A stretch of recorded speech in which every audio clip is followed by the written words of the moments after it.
Sean Manaea has come into his own the last couple of months for the Athletics. Since May 20th, Manaea's record is 7-2 with an ERA just under 3, and 6 times he has pitched into the 7th inning, including his last 3 outings. Tonight, Manaea will take the hill as he faces the Mets at Citi Field for a Saturday night interleague showdown in Queens. It's the A's and the Mets. Game 2, next.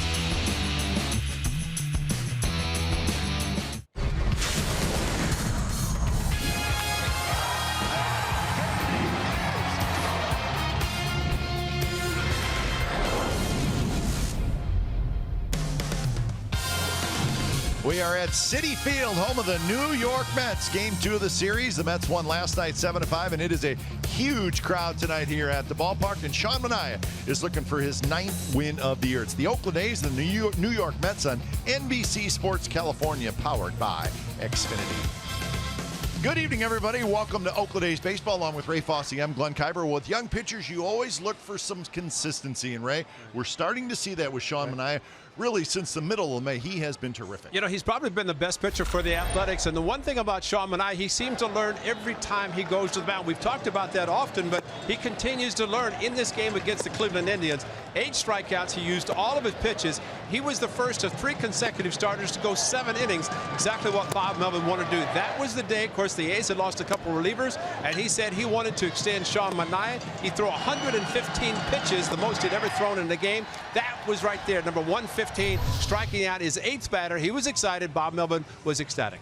Best game of the year last night for Marcus Semien. He was 4 for 5, and it looks like he's starting to feel comfortable. The swing was in a good spot. I asked him tonight if he's going to track the starting pitcher. He said, no, I'm not going to do it tonight. But last night, he did track Jarrell Cotton. He got 4 hits, everything up the middle. When a hitter goes up the middle and to the opposite field, that means he's tracking the ball, he's staying on the ball. He did it all last night. His last hit was perfect going to right field. Here he drove in Rajay Davis. This was the base hit to right field. He had a spectacular game, and for him, that's what he needs to do. He'll hit mistakes, he'll hit home runs. He had 27 last year. Right now, hitting the opposite field is going to make him a great hitter. And the A's had 14 hits last night, was not quite enough. They'll try to do it again tonight against the right-hander, Zach Wheeler. Now keep it right here on NBC Sports California. We will head back to the A's pregame live studios in just a moment, and then lineups and first pitch, A's and Mets.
on NBC Sports California is brought to you by Southwest. Yes to low fares with nothing to hide. That's transparency. By Toyota, the full-line automaker with the longest-lasting vehicles in America. Toyota, let's go places. And by Jack in the Box. Come try the new sweet or spicy barbecue bacon cheeseburger and chicken sandwich. Limited time only. Welcome back to Citi Field, and Mets are ready to go tonight. A huge crowd. Noah Syndergaard bobblehead night, so that's why it is filling up quickly, although there is a little bit of rain right now. It's just a light drizzle as we check the game time weather presented by the Santa Cruz Beach Boardwalk. Go to the beach. The admission-free boardwalk is open daily. So 84 degrees, it's very humid, but as you can see, it's just lightly raining right now, and rain is in the forecast for just a little bit later on. So it could be an issue as this ball game goes on. Let's hope not. But Ray, our suggestion would be, let's get this thing going. Get it going and get 5 in and get about 10-run lead. Starting lineup for the A's brought to you by Southwest Airlines. Here it is: Matt Joyce, Marcus Semien, Yonder Alonso, the top three. Then Chris Davis, Jed Lowry, Bruce Maxwell, followed by Chapman, Brookman, and the pitcher, Sean Manaea. And the right hitter, Zach Wheeler, will be pitching for the Mets tonight. And for Wheeler, a couple of starts in 2014 against the Athletics, 1-1. Unfortunately for him, let's see if the A's can take advantage of the fact that he's lost his last 5 decisions. Fastball, upper 90s. Curveball, slider, changeup. He's got all the pitches. Just losing games. The A's hope to even the series. You know, Bob Melvin only needs 2 wins for 1,000. And maybe tonight, tomorrow, that would be outstanding to do it in the Big Apple. So Wheeler's ready. Matt Joyce is as well, and we're set for baseball from Citi Field. Wheeler kicks and deals the first pitch of the game, and it's in for a strike. 227 for Joyce, 12 home runs, 38 RBIs. Joyce had a couple of hits last night, 2 for 5, and he scored a run. Curveball is belted to center. Conforto's going back, and that baby's gone. Wow, that's impressive. Pitch number 2 of the game, and Joyce has given the A's a 1-0 lead. And he did it against Tanaka on the 17th of June. First pitch of the game that the A's hit. Changed Tanaka. We'll see if it changes Wheeler. This curveball right in the middle of the plate. 77. This is the power provided by Matt Joyce. So if you're trying to get 5 in at a game or a night in which it might rain, that's a good start for the A's. Matt Joyce, number 13. So PitchCast is brought to you by PenFed Credit.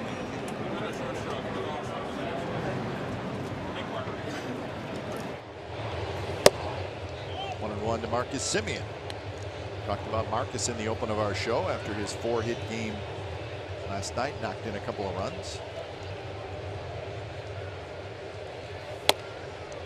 Maybe the most impressive thing, Ray, was not necessarily the amount of hits, but it's where those hits went. The direction of hits, exactly. Not one was pulled, which means that we didn't get to see his belt buckle, which I know you appreciate that. Because his belt buckle, he's opening up too much. But he went straight away center into right field. 2-2 the count. Alonso to follow. A quick 1-0 lead for the Athletics. That one got a piece of Marcus Semien. This was no cheapie.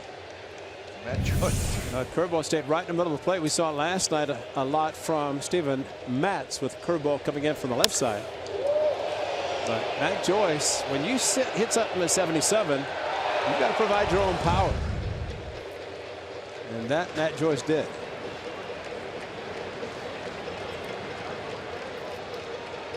So long look in for Wheeler. Now he's ready. And now it's a full count. That's Brian Gorman, who's the crew chief, and he is calling balls and strikes tonight. Shearwater, Gibson, and Iasonia round out the crew for tonight. Count stays 3-2 on the foul ball. 97 miles an hour from Wheeler.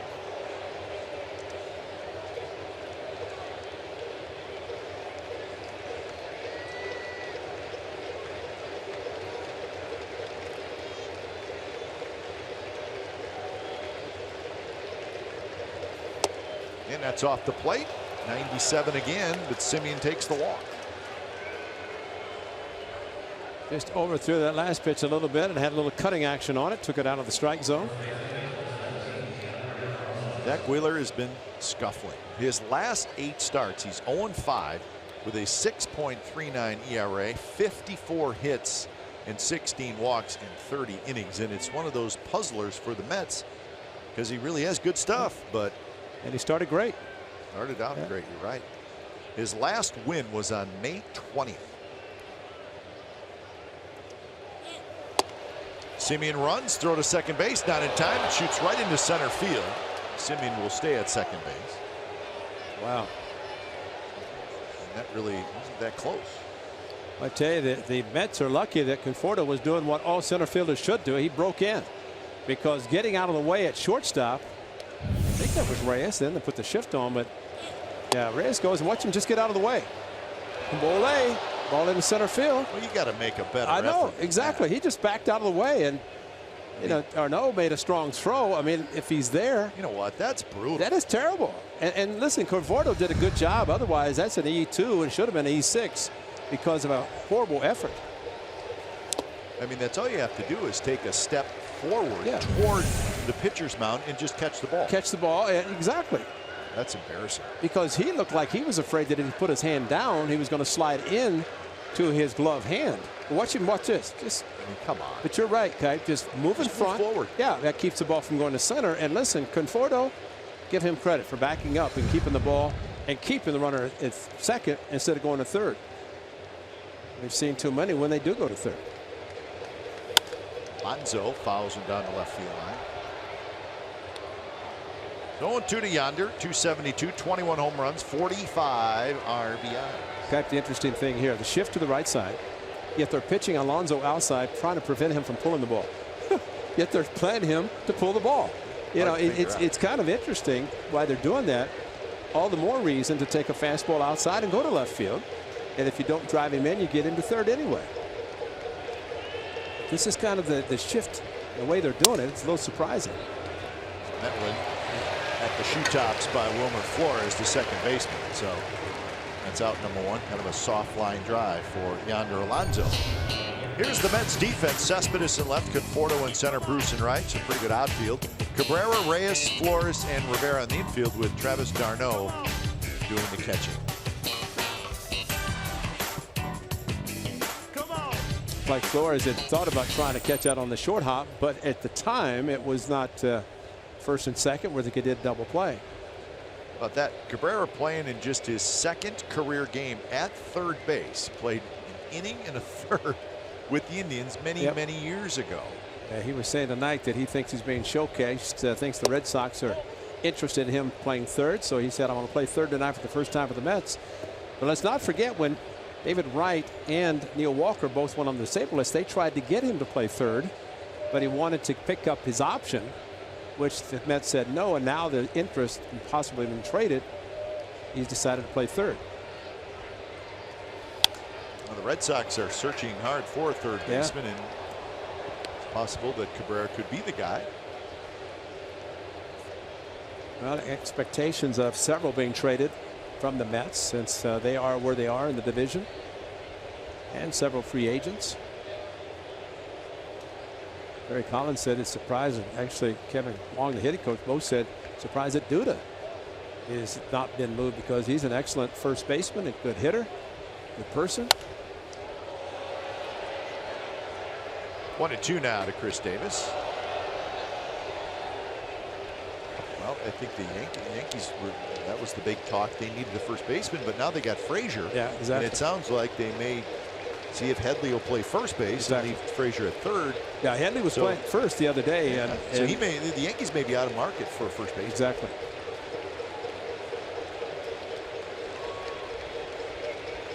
Semien the runner at second. One away. Matt Joyce led off the game with his 6th career leadoff home run.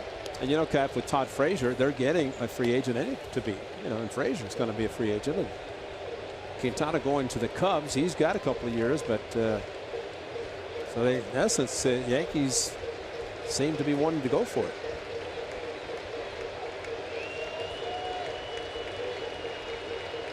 Jed Lowry will be next.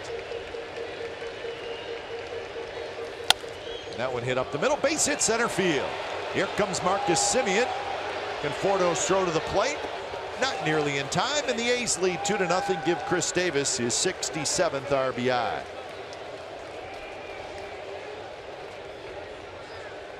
Just hit it hard right back up the middle. Well, the A's did it last night. They scored in the first inning. Ended up losing the game tonight. That fastball, good velocity, but watch how it comes right back into the hitting zone of Chris Davis. Marcus Semien, who's stolen second, scores easily with the ball on the ground up the middle. He takes off immediately.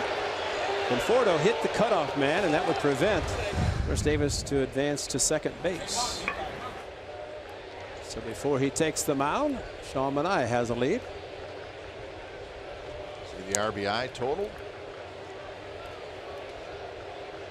Nelson Cruz still leads the American League in RBIs with 74. Aaron Judge has 72, and then a whole host of players now tied with 67, including Chris Davis. See, Aaron Judge almost hit one out of Safeco Field. I saw it. It was like 3 rows from the top in that upper deck area. The top, unbelievable. I mean, he goes from playing catch one night with a kid in right field to hitting a ball almost out of the stadium. And he crushed the scoreboard at Yankee Stadium. But Seattle, you go to the upper deck alone, even front row, first row, it's a long poke. That one hooked down the right field line, but it'll be fine. Now, this is one of the things that you see so much where a pitcher throws hard. I mean, you look at a kid in Wheeler can throw 95 to 98, but it's a matter of location. And that's why a pitcher like Chris Smith, even Paul Blackburn last night, velocity is not in the same capacity as Wheeler, but they hit the spots. Change speeds effectively. If you throw hard, and Martha knows a pitching coach, you throw hard and you don't have location, you're going to get hit so hard.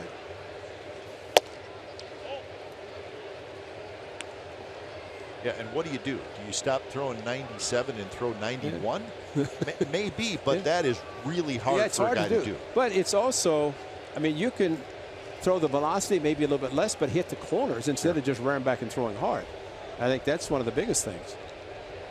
Because, you know, velocity around baseball now is huge, especially guys coming out of the bullpen. But even that, I mean, that's a different deal, though. You know, coming out of the bullpen, I think it's okay. But well, if you're trying to go 6, 7, 8 innings, if you don't have a little touch and feel. That's right. That's right. No chance. You see the Mets last night very upset coming out after he did, and when he did.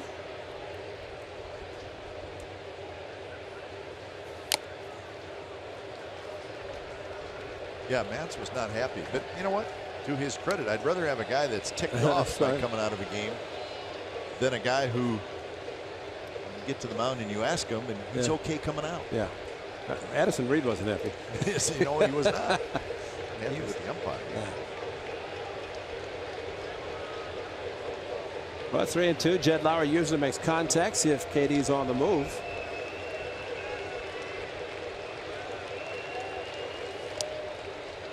Wheeler checks out 24 pitches. Zach Wheeler, and he's got just 1 out.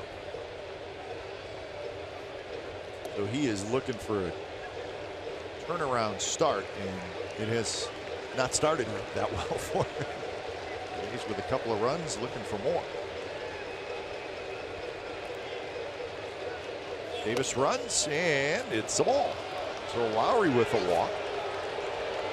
And early Bluebirds at Citi Field. Chris Davis, and watching him take off, that was simply I'm going to run to try to stay out of a double play, but if you swing and miss, I'm going to be thrown out. Wheeler was not close with the pitch, and a good eye by Jed Lowry to draw the walk.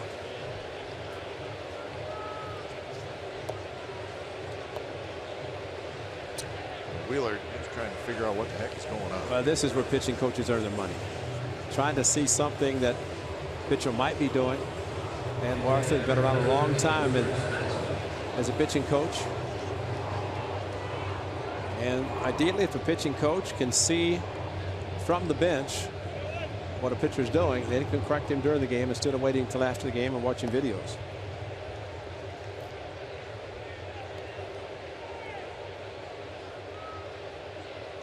So 2 on 1 out, and here's Bruce Maxwell.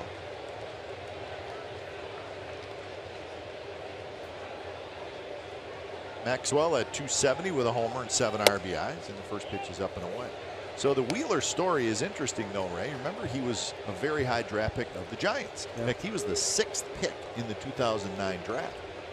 And then a couple years later, he was traded to the Mets for Carlos Beltran. Yeah.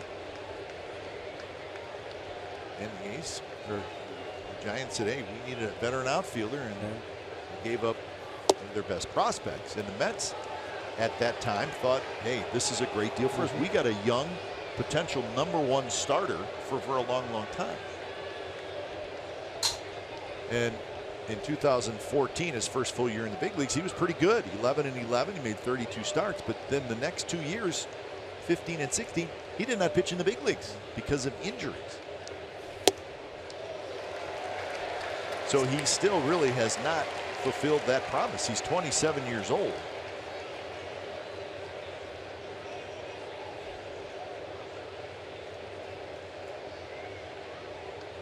Tommy John surgery a couple years ago, then a second surgery last year. He has missed a lot of time the last couple years. He's healthy this year, just not having a huge amount of success.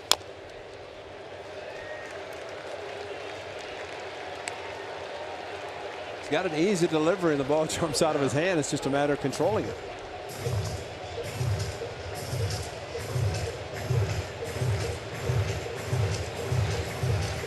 So 2-2 to Bruce Maxwell.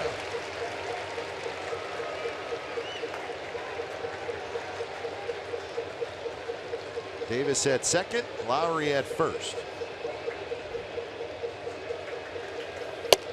It's away. And now it's 3-2. We'll see if the runners go again. The one guy got ahead. Actually, it's 2 guys. Alonso 0-2. A little mini line drive to second. Had a 1-2 count on Davis. Base hit up the middle, drive in a run. 3-2. This is his 3rd batter with a 3-2 count. Runner's not going. It's hit to right field. Bruce goes back. Still going back. It's over his head. And misread it a little bit.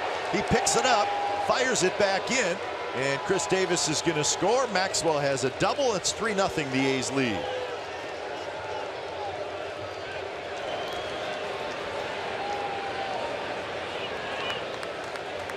So Maxwell picks up his 8th RBI. You know, last night we saw Montas give up a home run to Conforto. Watch this ball come right into the wheelhouse of Maxwell. See there? There's a breaking ball instead of backdoor, which d'Arnaud wanted. Ball comes inside just like Montas last night. And you're right, Jay Bruce kind of thought he had it.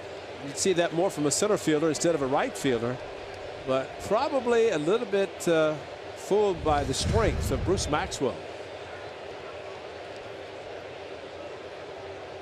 So here's Matt Chapman, still only 1 out, 31 pitches for Wheeler. Right center. Bruce, Conforto, and Bruce will have it. Lowry tags. Lowry will come in and he will score, and it's 4-0. So Matt Chapman swinging early, picks up his 6th RBI, and it's 4-0. Just contact. It went deep enough, strong enough to hit it to the opposite field. Jed Lowry, the 2nd walk of the inning. Both have scored. That's a good sign. And even better for the A's to take an early lead. Chip Hill's happy. You see him clapping hands. You know everything's good. So here's Brugman. Walking. Won't count 4 pitches. I had a note from Sean Manaea when he faced the Brewers in Milwaukee last year when he gave up the 2 home runs to Chris Carter. He did sacrifice, but he had a strikeout, and I put NC. No chance. But you're right. What you're saying last night. This is the time of first base open. There's no way Brugman should get a pitch to hit. He just got one. Curveball right in the middle of the plate. Might be that Arnaud is saying, I don't care who's the on deck circle. I'm just trying to get my pitcher through the inning. Because the way he's pitching, maybe even Manaea would get a hit. Brugman had 240, couple of home runs. Slices that one down the left field line, but foul. So 1-2 the count. The inning has gone home run, walk, line out, single, walk, double, sacrifice, fly.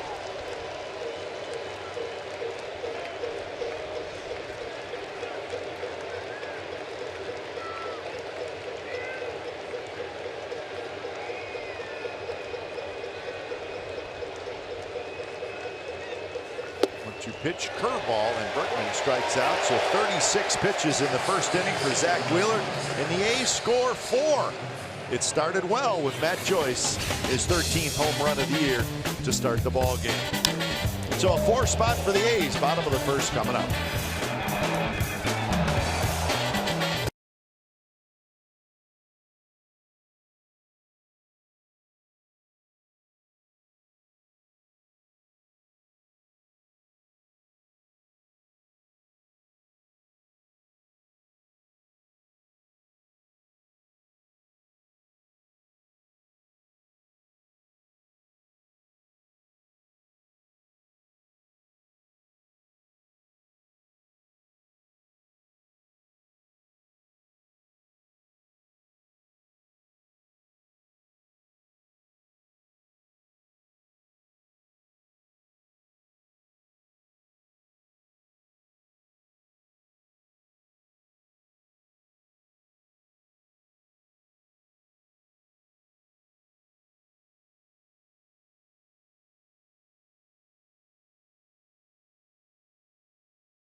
Off the game of the home run, the A's scored 3 more times, so 4-0 A's lead. And here's the starting lineup for the Mets, brought to you by Southwest Airlines. Conforto, Cabrera, Cespedes, Flores, Bruce, Rivera, Reyes, d'Arnaud, and the pitcher Wheeler. Sean Manaea, if things go like they have been going, this should be a good start for Sean Manaea. 8-5. The number is 7 wins since early in the season. Went on the DL and came back and has been pitching outstanding baseball as he makes his 18th start of the season. First against the Mets. Never faced him before. Davis, Brugman, and Joyce in the outfield. Chapman, Simeon, Lowry, Alonso on the infield. And Maxwell is your catcher.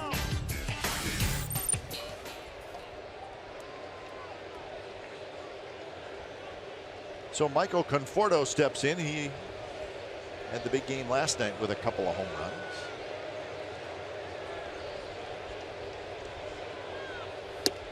Mets come in with a 44-50 record. They've won 3 in a row. They're 24-27 at home.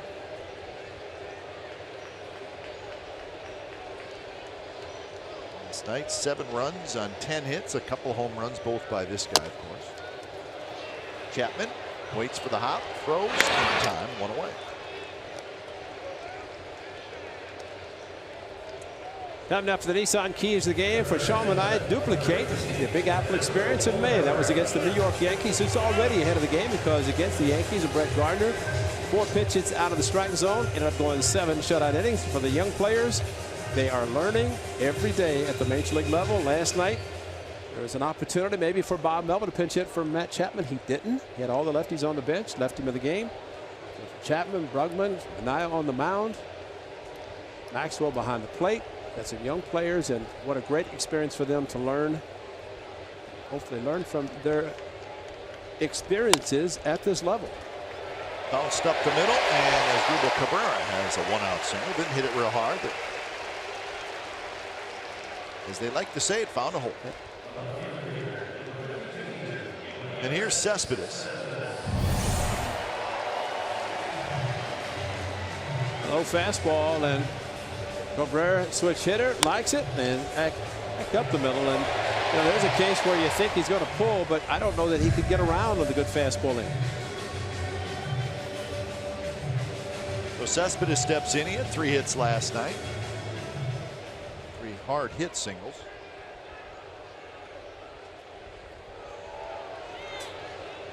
.282 and an injury shortened season. 9 home runs, 22 RBIs. His pitch is blocked by Maxwell. Well, Maxwell going sharply, quickly to his left. He had to. This ball was spiked. And if he didn't put his glove down, would have hit him in the kneecap. A nice pick.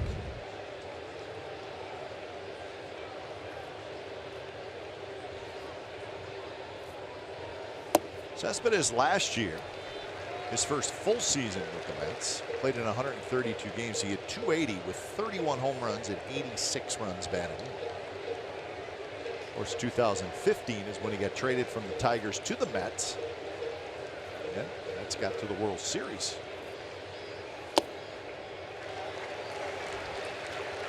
He had 17 home runs in 57 games for the Mets in that 2015 season. So that's the 2015 a half a year, all of last year, and so far this year. Got along, the hitting coach said that he had such an impact on his team when he was acquired by the Mets. He said he's been unbelievable. 31 years old now. You want to Cespedes? He'll be 32 in October.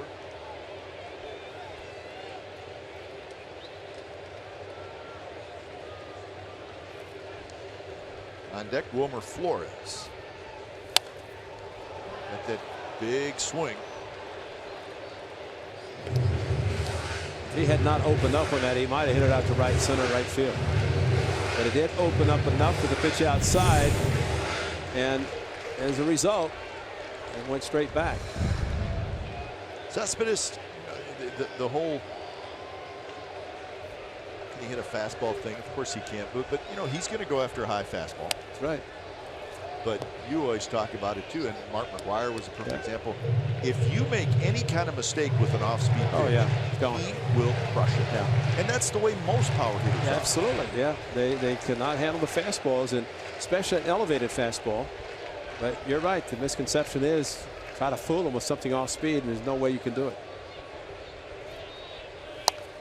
I mean, really, most hitters, almost every hitter, you throw a good live fastball at the letters, they're probably not going to hit it. Right.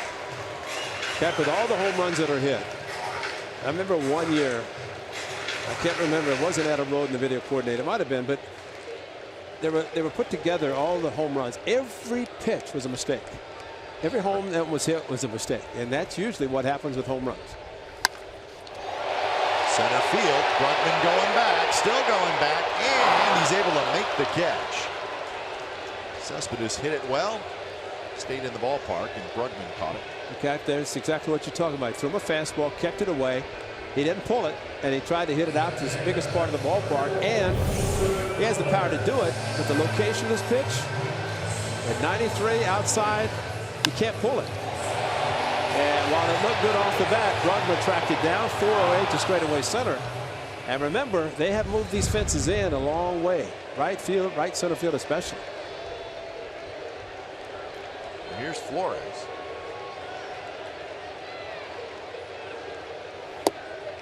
A little bit low to Wilmer Flores, playing second base tonight.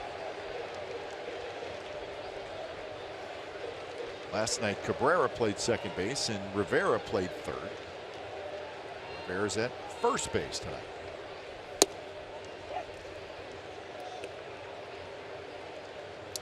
Manaea's pitch is the good fastball 2 and 4 seam with a slider changeup. Nice mixture. Nice hair.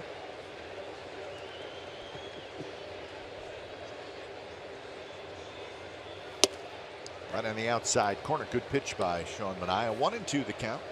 What if Cespedes tried to go blind and turned out that color? Because you see a lot of the players that go to the blind look.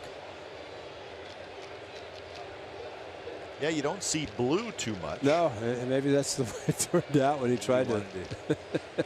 Mets blue. Boots, I guess, originally. It was Dodger boot, right? Yeah. Isn't that the story behind the Mets colors? Yeah. Well, Maxwell again to his right. The good thing about what Maxwell's done so far, he's blocking pitches that are not sliders. Fastballs, changeups, and you just anticipate that anything low is going to be on the ground. Matt Joyce backs up. Matt Joyce is there. He's got it. Side retired. Hitting a runner left, and we're headed to the second. 4-0. The A's lead the Mets.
Customers say, show me the Oakland A's into your X1 voice remote and get live stats on your TV. I can't concentrate right now. Change the way you experience TV with Xfinity X1. How can I read a promo? Oh, that's for you. When you're showing that. They did that for you. Tommy Adza, our very fine director, and Delaire Lewars, our very fine producer.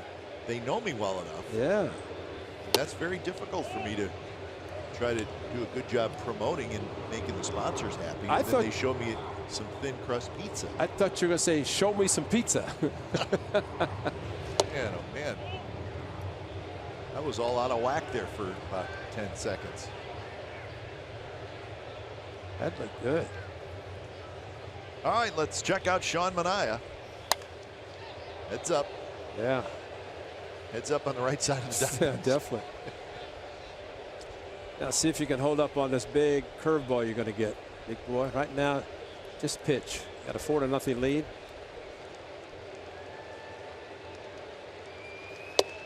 Oh. Full count, 3-2 to Manaea. If Wheeler walks Manaea, it's going to be a very strong boo. He did. Wow. That probably should not happen. Wow. We just showed you a mild Mets fan there. We didn't want to. Wow. It's too early to show the really, really upset Mets fan. Cap, we've heard this from A's pitchers who try to hit in the National League, which I say try because that's what they're trying to do. But Paul Blackburn said, I never thought a 93-mile-an-hour fastball could look so hard. And that's what happens. You know, you finally realize that maybe it's not as easy to hit as you might think at throwing 3-1, 3-2 breaking balls. I mean, Paul Blackburn can because he has good enough control. But you put a bat in your hand 500-600 times, you're going to make a lot of outs because these pitchers are good and hitting is hard.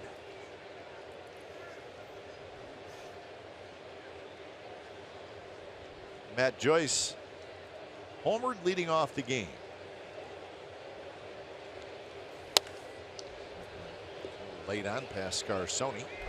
Well, Get a curveball at 77. You provide your own power, and he did. Stayed back nicely. And Matt Joyce is very, very quietly having a very good year. And he's in the lineup every day. Last night against the lefty Mats. Down in the order. Tonight leading off where he normally does against the right-handers. Turned out to be a very good leadoff hitter. Yeah, kind of straightening things out after a slow start. For the last month and a half, he's been very good. Dug himself a hole early, but he's come out of it and playing very well. TJ Rivera, the first baseman, playing in front of Manaea, not behind him, in front of him. And a swing and a miss. So Joyce strikes out. This was the play where Ryan Healy got hurt last night. See, the ball hit him right in the left temple. So fortunate hit above on the bone instead of right on the temple around the ear. As he said, it's quoted saying, "I was afraid to open my eyes." Cleared for any concussion, which is good. Bob Melvin said he was probably not going to play tonight and tomorrow anyway because of the right-handed pitchers. But he is okay. Yes, he is. And that's good news considering as hard as he got hit. Melvin actually saw when the ball was hit, he thought it might be a double play, and then all of a sudden took the hop and hit him in the side of the head. Well, I mean, that play, the only thing you're really thinking about is Healy okay? But when you look back at the game and you know he's okay, which is a good thing. Turns out that was a huge play. Absolutely, yeah. It was all part of that 3-run inning where the Mets took the lead. But if you turn a double play on that. Yeah. And one thing Adam Rosales said, he reacted and actually crawled back to the base trying to get the out. And he said he just froze. He was more concerned about Healy initially. Saw the ball, but that slight hesitation maybe cost the A's from getting the out. Concerned definitely with the health of Healy. So as I look at my scorecard from last night, Ray, it was first and second and 1 out. So if it would not have been an easy double play, but if they would have turned the double play, the inning would have been over and the Mets would not have scored any runs. Exactly. Instead, they scored 3. So a bad hop. Not a lot you can do about that. 2-2 to Marcus Semien, who walked, stole the base, and scored a run in the first inning.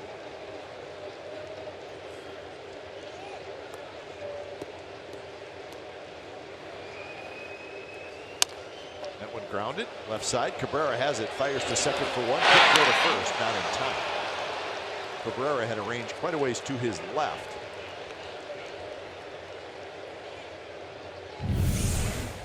Ball hit slowly, and Manaea did the best thing, not even sliding, just running, turning to the right side, getting out of the way. So he's not hit by the throw from Flores. But you're right, Cabrera playing the third base. No chance for 2. So the scouts are scribbling on their paper. That's right. Looks okay going to his left. Now he's slide over to the right side of the diamond with the shift. Normal position.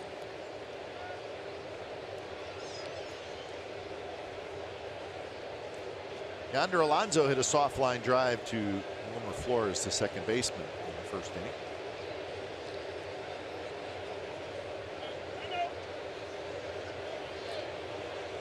So full shift on. Nobody anywhere near the third base area. Reyes, the shortstop,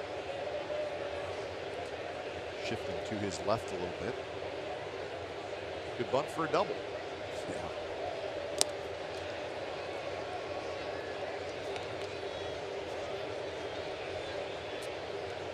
Kevin Long, the hitting coach for the Mets, formerly with the Yankees in the same capacity, talking about Yonder Alonso. And when Kevin Long was the hitting coach, he said he, being Long, was the first to incorporate the lower body. And that's what everybody's been talking about, the home runs, how hitters now are using the lower body and the legs and generating the power to be able to get the lift and hit home runs. If that's the case, then maybe there's some truth to that. Let's hope that's all it is. But it's just a matter of, I mean, your legs, if you're strong, your legs are strong, that's going to generate power in itself if you can't incorporate them into your swing. If you're an upper body swing, you're not going to hit for power, but yet you get your legs in it. Think of the great late Harmon Killebrew. kind of lifted everything, got back on the back foot, leg, dropped it, and hit moonshots. Alonso does not go around. So the count 1-1. So 35, was it 35 or 36 pitches in the first inning? 36. 36. And the curveball, little leg kick.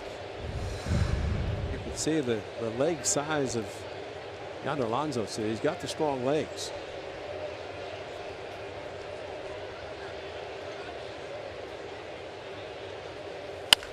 It's a shot, base hit, right field. Semien stops at second base. So hit number 4 for the A's, a line drive single for Alonso. Now that's when you hit the ball so hard, it's through the shift, and he did. You can hear the crack in the back. Shift to the right side, and the pitch for him to crush it. He gets that ball in the air, it's another home run, but instead line drive through the shift. That's the sound of hard hit ball. So here's Chris Davis, 2 on, 2 out.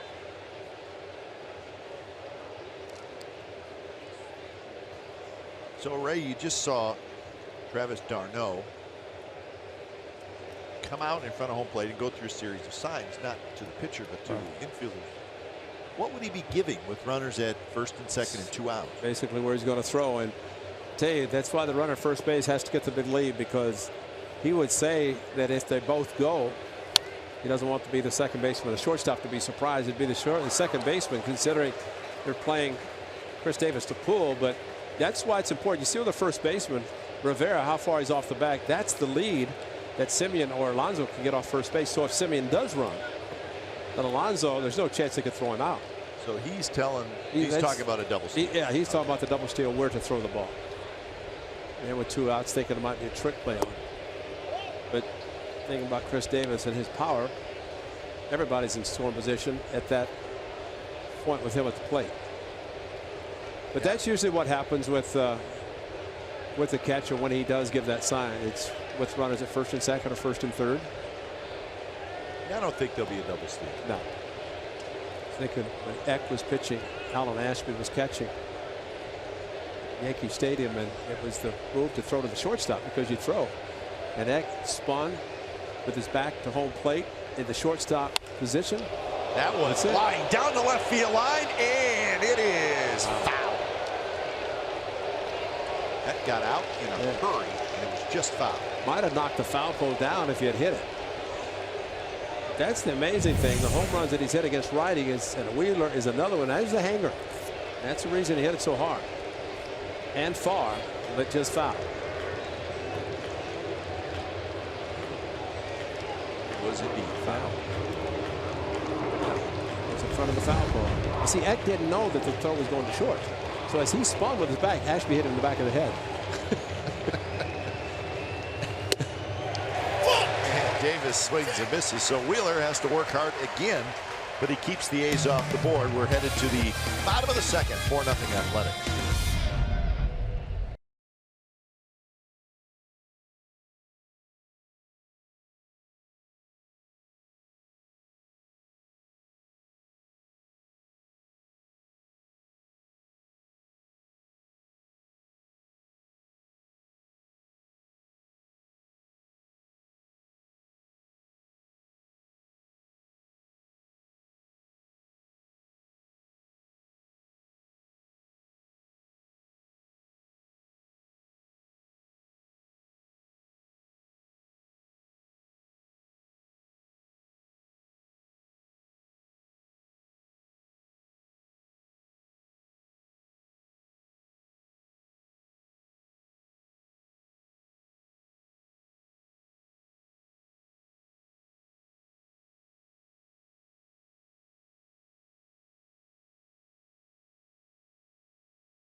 Are back at the Coliseum to be against the Minnesota Twins. 15,000 fans will receive a G-Eazy bobblehead that plays an audio message from the man himself. It's all presented by Majestic. This bobblehead features Oakland's own G-Eazy, the world-famous rapper and lifelong A's fan. Plus, it will be at the game to throw out the ceremonial first pitch that night. For tickets, visit athletics.com/promotions. Jay Bruce to lead it off. 4-0 A's lead. Bruce pops it up. Simeon always out into the outfield grass, makes the catch. So good fastball from Manaea. Got in a little bit on Bruce. Sean Manaea, Cap, on the 27th of April, went on the disabled list with left shoulder strain. All right. On May the 15th, he came back. He lost the game. Yeah. He walked a bunch of guys. Yes, he walked 5. He walked 5. And guess what he's done since then? He has been spectacular. Well, didn't he sort of make the proclamation that I'm sick of walking people? That's right. I got to throw more strikes. The only loss against the Houston Astros, that was at the Coliseum. But you're right. The most he's walked since then, 3. The game against the Toronto Blue Jays and one at Houston, 3. But he started throwing strikes and has been unbelievable. He has been really the most consistent pitcher the A's have had. Taking the ball, last 3 starts, 7 1/3, 7 and 7. And 3 starts that he had against and at Houston, 14, 15, and 16. 10 ground ball outs in all 3. He struck out 8 in his last, so he only had the 6 ground ball outs. But he's been as good as any pitcher in baseball probably in that period of time since mid-May when he came back.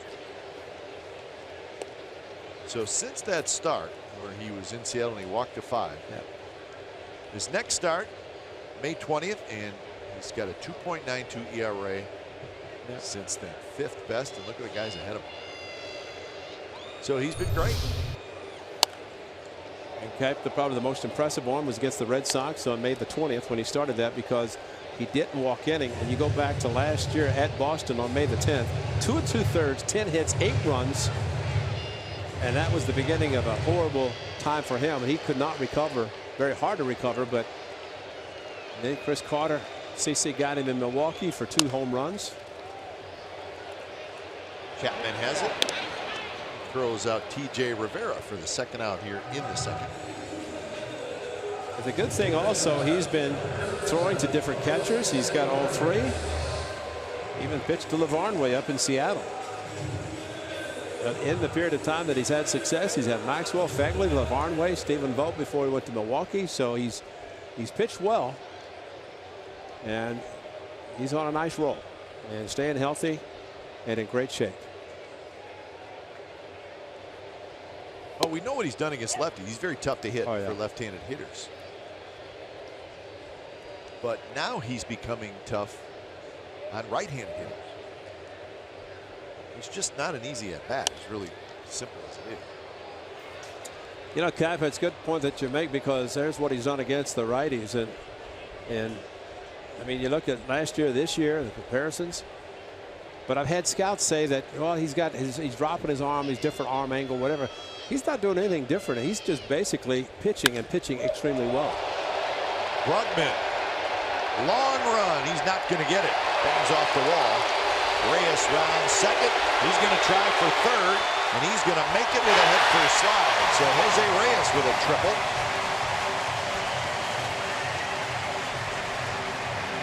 And play him a little bit towards right center.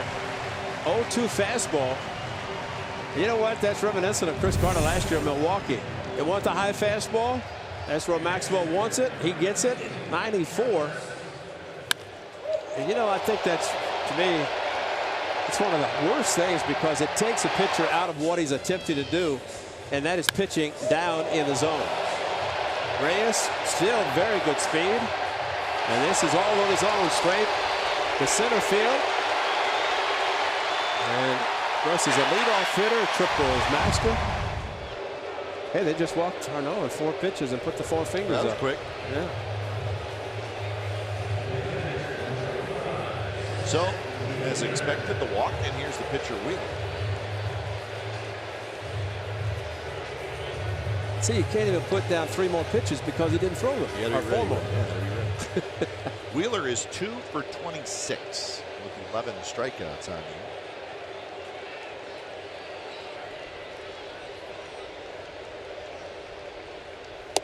a left-handed hitter. See occasionally, but not a lot of right-handed pitcher. Just check the right elbow. That's the most important thing. Does he have a pad on underneath his long sleeve shirt? I think he does. But you definitely want to protect the right side if you're a right-handed pitcher batting left-handed, because your throwing arm, your moneymaker, is exposed, and there's the pad on the elbow. That's where you don't want to get hit as a pitcher.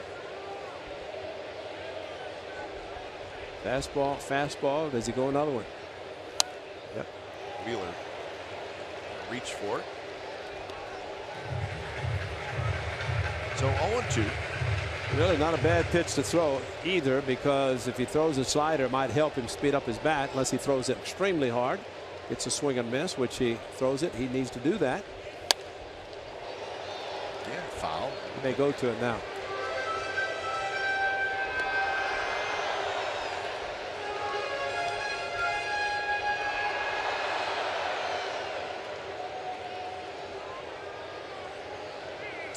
Blackburn started pitcher last night.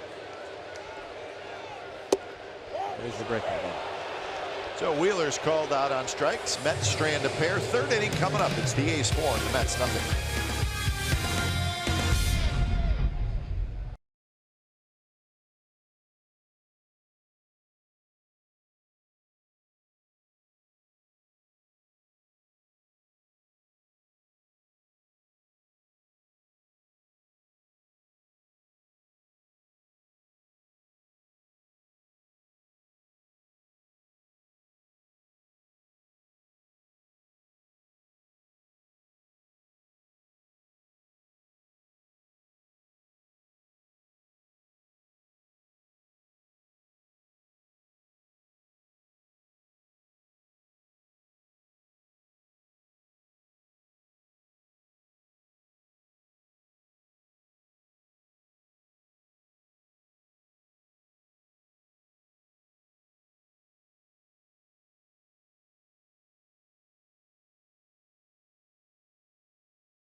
Coors Banquet beer in just their 8th year of existence, the 1969 Amazing Mets defeat the Baltimore Orioles to win World Series in 5 games. Listen to Curt Gowdy. The 2-1 pitch. There's a fly ball hit out to left. Waiting is Jones. The Mets are the world champions. Look at this scene. Here's the Met locker room. It's awesome. Hey, just hearing Curt Gowdy's voice is awesome. Wow. Gil Hodges, manager. So the Mets beat a heavily favored Baltimore Orioles team. The Orioles were terrific.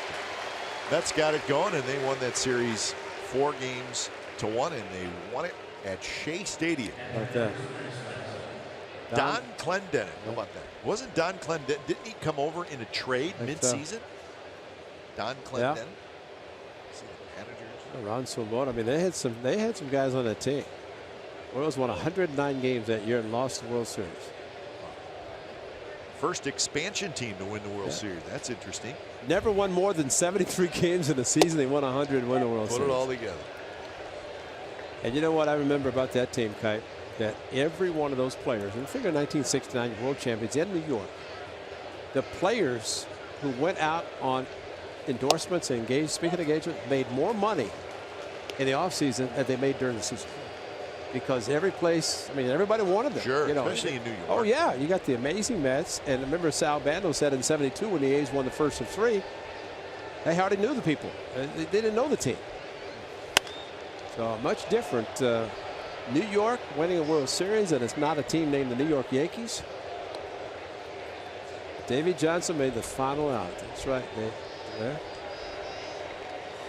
The Mets also won it in 1986 in dramatic fashion. And I mean dramatic. Yes, so, gosh. Tom Seaver, he was part of those teams. I think Tom Terrific's living up in Napa. So the Mets came to be in 1962. They were an expansion team with the Houston then Colt 45. So remember in 61 the American League added 2 teams. They added the Angels and it was the new Washington Senators, and then in 62 the National League added 2 teams that made each league have 10 teams. Tom Terrific Seaver on the left, Gil Hodges number 14 on the right, both from Cooperstown. And in fact, I've actually watched Field of Dreams once or twice, whatever. And per trip. But they when they show up, they have the coming out of the cornfields. There's Gil Hodges. There's, you know, all the different ones, and I did a baseball card a few times when he was with the Brooklyn Dodgers. Yeah, Gil Hodges. And I mean, how about 3 boroughs in New York? Willie, Mickey, and the Duke. Awesome. I mean, having all 3, the Dodgers, the Yankees, and the Giants, all in the New York area. Maxwell is called out on strikes. So that's 4 strikeouts for Zach Wheeler, and he's trying to get that elusive 3 up, 3 down. That has been getting first pitch strikes, and against the strikeout in this at bat. And you know, the A's might be fortunate they scored the 4 in the first inning, because Wheeler has settled down. If anything gets him, it's going to be a pinch hitter or pitch count. Just nailing the outside corner, not great velocity, which probably helped him. 2 outs for Matt Chapman. But as the story goes, of course, the Brooklyn Dodgers and the New York Giants left after the '58 season, and when the Mets came in '62. The Mets color scheme, which is the orange and blue, they took the blue from the Dodgers and the orange from the Giants and said, that's right. That's our color. Yeah. So not a bad idea. That's not a bad idea.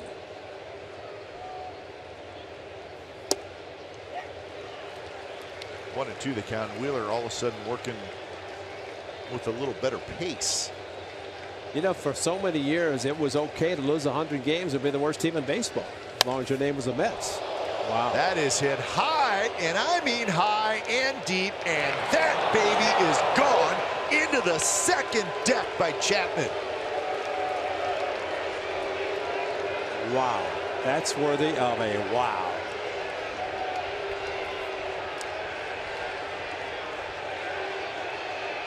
It 2-strike fastball, 1 and 2 fastball, and Matt Chapman crushed it. Hit 2 against Corey Kluber. Slide on a fastball from him. There's another pitch up high. Kipe, how about this one? Not exactly where Darno wanted it. That one's up the middle, and Brugman's got a hit. Watch where this home run by Matt Chapman lands. But this is the power the young man has, and you're looking at 26, 28, 30 in the minor leagues, and he's doing it at the big league level and have that kind of a swing on a 2-strike pitch. And he looked to see where the left fielder Cespedes was. Cespedes hardly moved, because that's where Yoenis would hit him the home run derby. Second deck. Young man's got tremendous power. Dugout. Wow. Get a better look at that.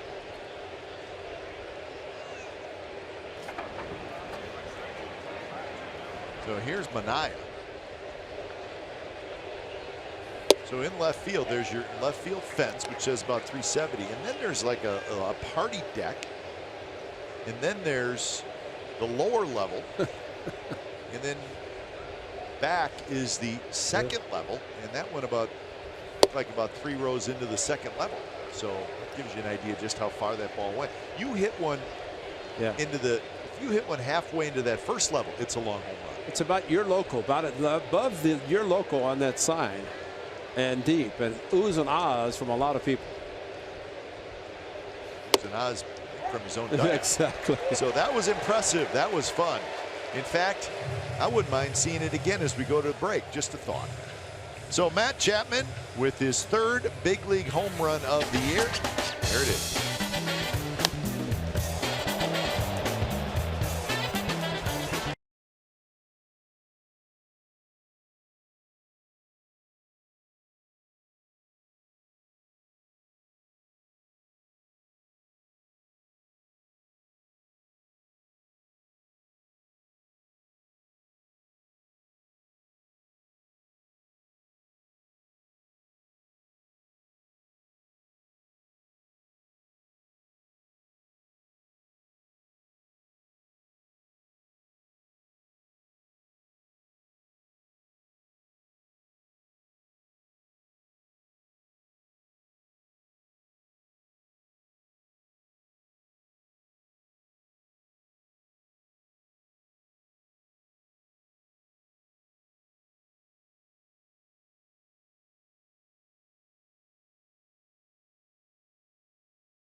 True story brought to you by McDonald's. Oh, we know about this, folks. The 1973 World Series, A's and Mets. The A's won the series in 7 games.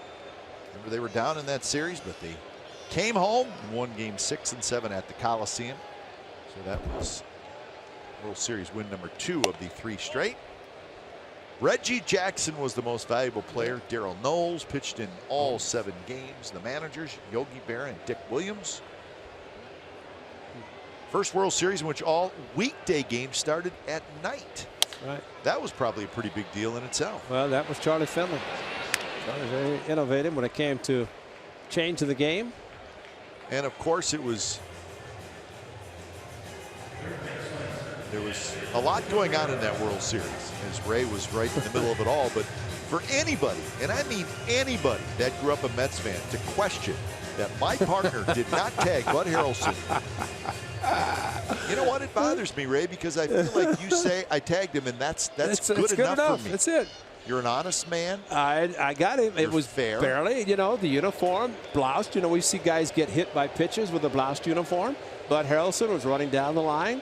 His uniform kind of bloused a little bit. I got him on the side because I thought he's going to. If he had slid, it'd been a no-doubter. I just don't like the fact that there's Mets people that question your integrity, that you would. That's right. That you would lie about it.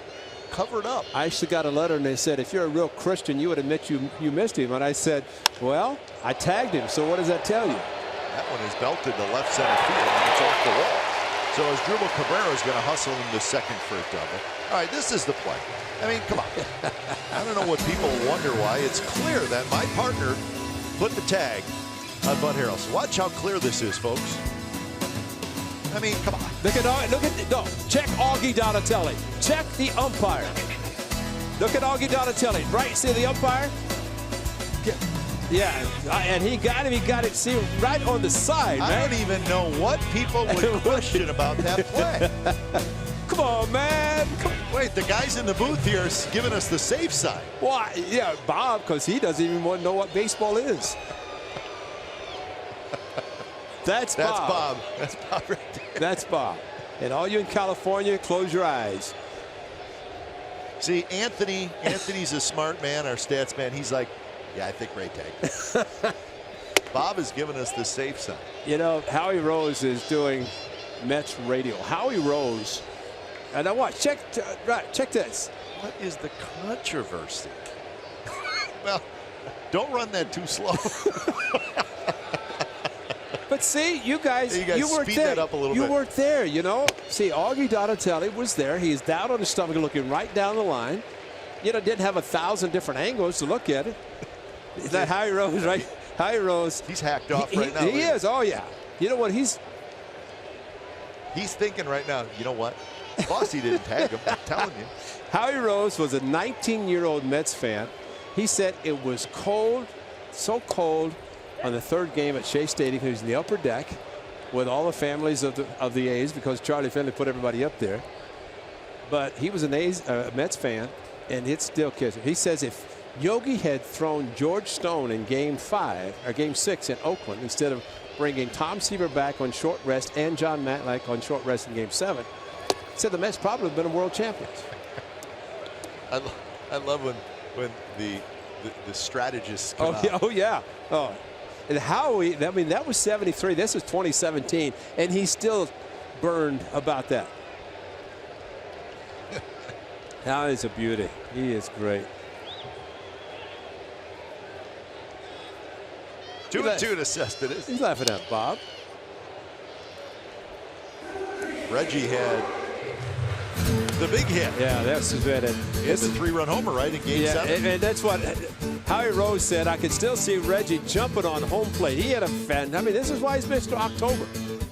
And this is it. That was it right there. And he watch him jump on home plate. This is what Howie Rose still visions every night he goes to sleep. He thinks of Reggie Jackson doing this, jumping on home plate in Game 7 of the World Series.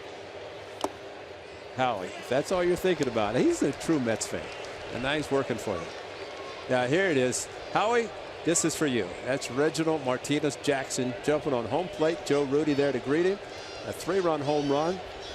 Remember, Reggie didn't play in the World Series in '72 because he tore his hamstring in the big championship series against the Tigers. So he was ecstatic to be able to play in the World Series and have the type of series he did. But in all seriousness, there was a lot going on. Yeah, there was. Well, a lot of turmoil. See, if Bud Harrelson had been called safe, the Mets win Game 2 in regulation. Win in extra innings. That's when Mike Andrews made 2 errors. And that's when Charlie Finley tried to say he was hurt, tried to get Manny Trillo to be put in his place, and basically he's trying to release him because he made the errors. And the players stood up for it. Brugman coming in. Brugman is there. He's got it. That was something. Well, and this one to second base, routine, and Mike Andrews missed. I mean, it came up on a ball, stayed down. And then the throw to first base really wasn't that bad. Tennis' foot was on the bag. If they'd had the reviews, the challenges, he would have been called out. Tennis went to his right, kept his foot on the bag, and they called him safe. But that was the second error, and that's when, you know, we were on the buses ready to fly back to New York and found out that Charlie tried to release him. And that didn't go over well with the boys who had been with the A's since Kansas City. I hope Howie Rose got our feed and was able to see Reggie, as he would have barely been burning. 0-1 to Wilmer Flores, the cleanup hitter for the Mets.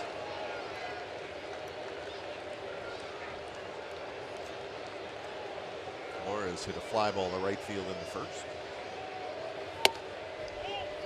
Well, it's still one of the strangest scenes in World Series history, right? When Mike Andrews pinch hit. Absolutely. They got a standing ovation Absolutely. from the Mets crowd. the Mets crowd. Yeah. and basically that was right after Dick Williams had a meeting before Game 3, and we thought it was just a meeting. Well, it was to say he was quitting at the end of the season. A lot going on in that series. But to question whether Ray Fosse tagged Bud Harrelson, that just does not sit well with me. He's an honest man, folks. He tagged him.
Partner to give Bay Area youth the opportunity to learn about science through baseball with the Science of the Game program. Students in 1st through 8th grades who complete the Science of the Game workbooks can earn 2 free tickets to a regular season A's game. Visit athletics.com/science to get your workbooks today. That's the Brooklyn Bridge. Beautiful night here in New York. So far, the rain has stayed away. It did just a little light rain when the game started. So 5-0 the A's lead as we're having some fun talking with my partner about the 1973 World Series when the A's beat the Mets. Well, I was happy because I got traded to the A's before the '73 season, and having been in Cleveland with your brother a little bit later, and the Indians had not won since '48. So to get a chance to go to a team that at least had a chance to win. So we're talking about the Mike Andrews situation, which was bizarre, I guess is probably the best way to put it. This is when he pinch hit. Yeah. Charlie, what was it, game 6? No, game 4. Yeah, and you know, the thing about it, Mike Andrews was a great fielding second baseman. But this is pretty much Dick Williams saying, Charlie, this is for you. And he put him in the pinch hit. And to see the Mets fans stand and cheer. I mean, when you're in the World Series, usually the home team has the majority of the tickets. And they were all standing, and you saw that one sign. Mike Andrews went on to be president of the Jimmy Fund in Boston. A sign that you can see prominently. As a matter of fact, before they put the seats at Fenway Park over the Green Monster, all the baseballs that went into the net during BP were retrieved, and they were donated, and the Jimmy Fund got the proceeds from the baseballs when they were sold. Mike Andrews was very instrumental in all that. Mike Andrews' brother played in the big leagues as well, Rob Andrews. Yeah. Rob Andrews, both infielders. But Mike Andrews and Dick Williams were together in the '67 Miracle Red Sox team that ended up losing, unfortunately. If they had won, we wouldn't been talking about 2004. The line drive to center field, and Marcus Semien with another hit. How about Daryl Knowles, who was in our booth earlier this year? Very, very nice man. He pitched in every game in the series. Yeah, this record will probably never been, it won't be equal, much less it can't be broken because 7-game World Series. But Daryl Knowles against Rusty Staub was just, I mean, he was just great in the World Series. And he said, we asked him about his memories. He said that strikeout of Rusty Staub was the thing that stood out most for him, because it was in I don't know what game, but it was in a very important situation in the World Series, and Rusty Staub had a very good World Series. Absolutely. Yeah, if he came up in the first game at Shea Stadium and it was freezing cold, it was raining, and he came up with no sleeves, just like you have right there. Yeah, that was a day game, but he had no sleeves on. And I said, man, it's freezing. And I got up close to him, and he had his entire body caked with like a analgesic bomb, which is the hot stuff. Sure. His body was hot. He didn't care, but he just didn't want to wear a sleeve. But you could smell him all the way throughout Shea Stadium.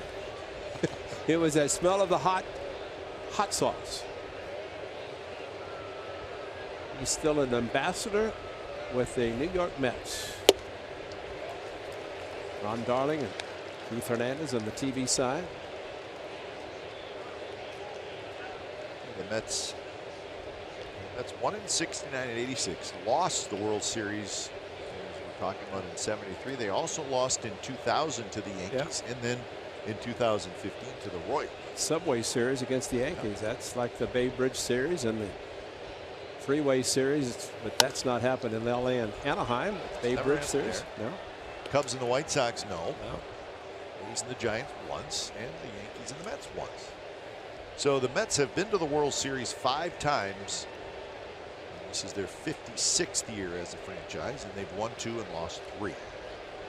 If Terry Collins had his starting staff that he anticipated having at the beginning of the season, they may be close to doing it again this year. You go into postseason with 3 dominant starting pitchers.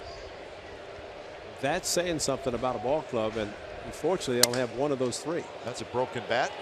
Rivera picks it up. He tags first, throws to second, and they got the out there. So it wasn't pretty, but that's double play.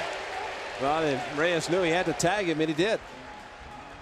So Reyes hung in there that time, got the tag down, and it is a double play. The A's may want to just check it. Well, they want to see if he tagged him because it's not a force. Looks like he did. Yeah. So that'll do it for the A's. Bottom of the fourth coming up. It'll be Bruce, Rivera, and Reyes. The A's lead 5-0.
Was it at the Coliseum.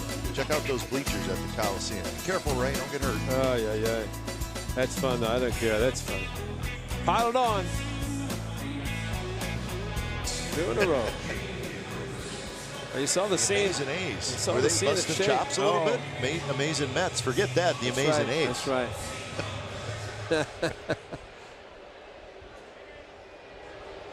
Always fun to look back. Well, then to do it again the next year is amazing.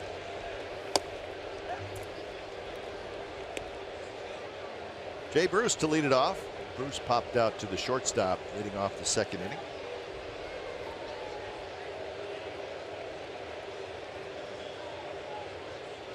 Bruce was 0 for 4 last night. He hits this one well. Brugman gets back, reaches up, and makes the catch. Well, today we've talked before about Adam Rosales and his Sandlot Nation. Today he was at Flushing, right across from the ballpark where the Mets have their Little League field, and his special friend Jay Bruce went with him. And they had a nice time. So in essence, it's a doubleheader for Jay Bruce today, or in tonight's game. He's already participated, and Adam Rosales, as he has done throughout this season, will go to various parks. And today he was in the lobby with Zach Bash, and they were meeting Jay Bruce, and they have 10 players on each team, and they play. And it's Adam Rosales' way of trying to give back to the game, trying to influence the young kids to play the game of baseball. So Rivera goes after the first pitch. That's great. Yeah, it's play straight ball game. Yeah, Posey was on the mound. Yeah, he was throwing, and Jay Bruce was pitching, and then they talked to the players, and today.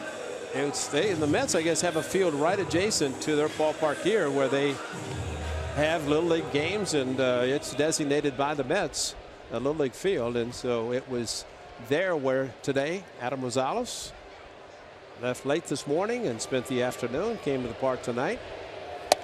I'm very excited. Great coverage today. He does it in many of the cities we go to. Yeah, this is about the 5th. He says he has 2 more in Oakland. And he did it in Houston because I saw him when he was on his way. Did it in Houston. He's done it in Chicago, his hometown. Did it here, and I think a couple other places. But he's got 2 more on the road, plus 2 in Oakland. And you know, it's a great organization because, as Adam said, he encourages and they encourage the kids to play all sports, not just to pigeonhole themselves into one sport, but because baseball is a game that usually requires 9 on the side. But as he said, and I know you probably played the game where you pick up as many players as you could get. If you hit the ball to the right side, it's an out. Right. You know, you had to pull the ball. Pull the ball. Exactly. And yeah, you had, what did you call them? Ghost runners? Yeah. Physical runners. But, you know, you can be innovative. You don't need a full. I think in the NBA, they're taking retired players and doing 3-on-3. Sure. And they're going to do that. And so in baseball, it's kind of the same way. You don't need a full team. But in the case of the Sandlot Nation, which again, nice gesture by Adam Rosales to give back to the community. And he said he remembers himself as a young kid getting the opportunity to play, and he wants to pass that on to young kids today. So credit to Adam Rosales and around baseball, not just at Oakland where he's well known. He's going in every city, spending a lot of time with the kids.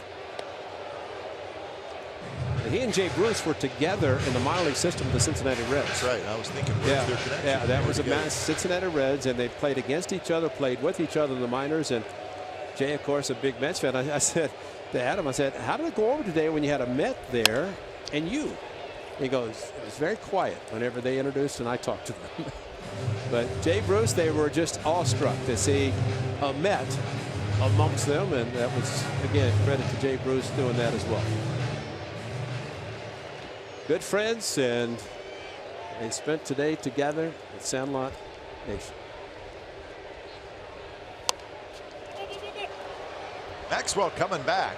You see Reyes, he's kind of reached for, it looks like almost the same pitch 3 times in a row now.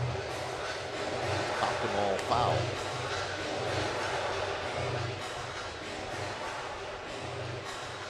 And the count remains 1-2.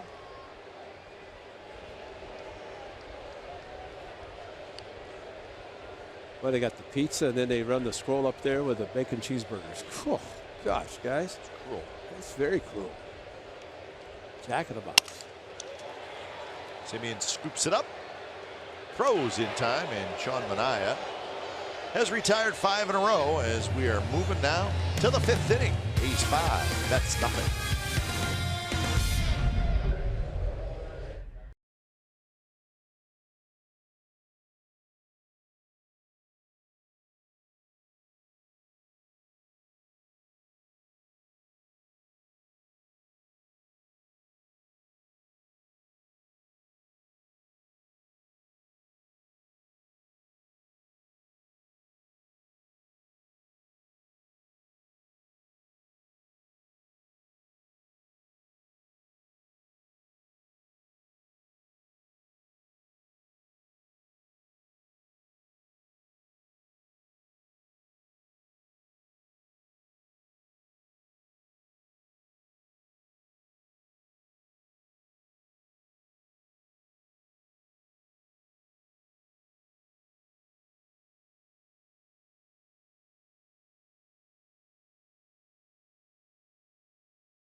NBC Sports California is brought to you by Kona Brewing Company. Enjoy some ice-cold liquid Aloha tonight. So there's a great look outside Citi Field. And the A's leading the Mets 5-0. That area we just showed you, it's really a beautiful entrance to this ballpark. It's the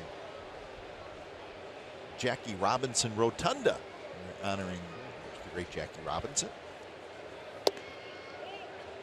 And that the exterior of that rotunda, right as you're walking into the ballpark, it is a very strong resemblance to Ebbets Field.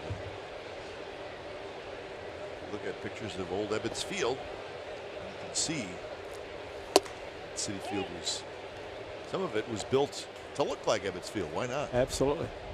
Look at that. Yeah. That's where you walk in. You go up the escalator, but down on that first level, that's the Jackie Robinson Rotunda. And there's some great pictures and a lot of quotes from Jackie Robinson. Really a nice way to walk right in the ballpark and see that. Go right up the escalators. You can look around.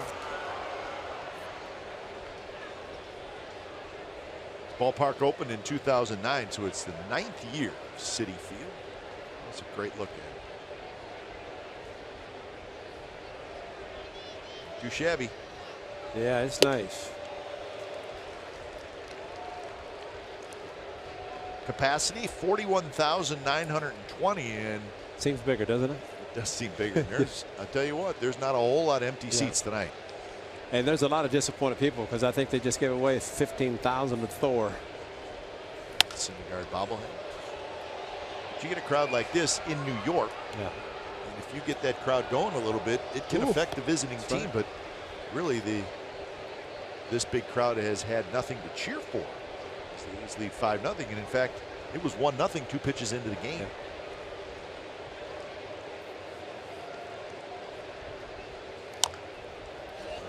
Is a fair ball. Darno grabs it, throws out Chris Davis. So that's 1 out here in the top of the 5th inning. As the Mets played their first couple seasons at the Polo Grounds, which is over by Yankee Stadium, or was over by Yankee Stadium. And at that point, the Polo Grounds had pretty much seen its better days. Yeah.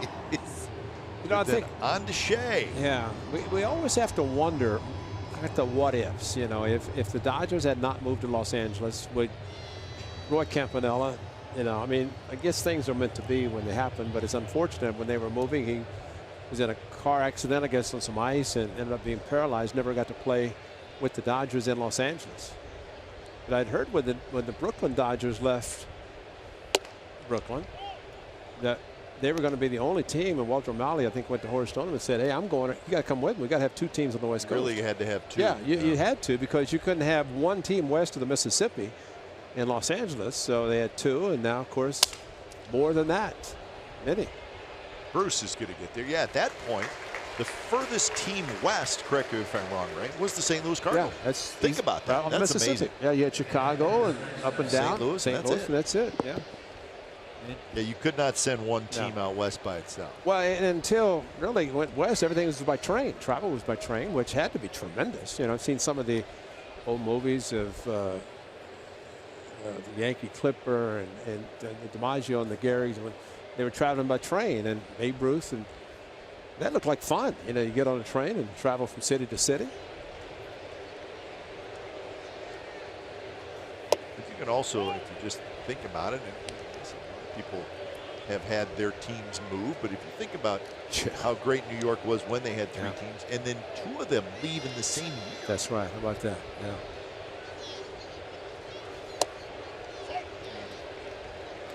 Yeah. Oakland is now just a thriving area. I mean, it's a wonderful area now. I've heard some people say that if baseball is going to expand, they could put another team in New York. You could get back to 3 in New York. Maybe in Brooklyn. Yeah, I mean, there are enough people here, and you get the allegiance of. I mean, we've been to Yankee Stadium and seen how those fans support their Yankees, and tonight with the Mets, and all it takes is a winner, and that will generate probably more fan support than anything if you put a successful team on the field.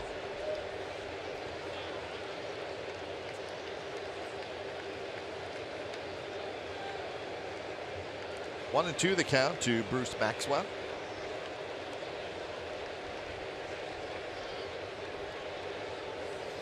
Maxwell takes a little bit high. I mean, there's a brand new, gorgeous basketball arena in Brooklyn. Yeah. That's play there. You look at New Jersey with the 2 football teams from New York, the Jets and the Giants, and both in New Jersey, but both called New York. How do they do that? How do they do that? Well, you know what?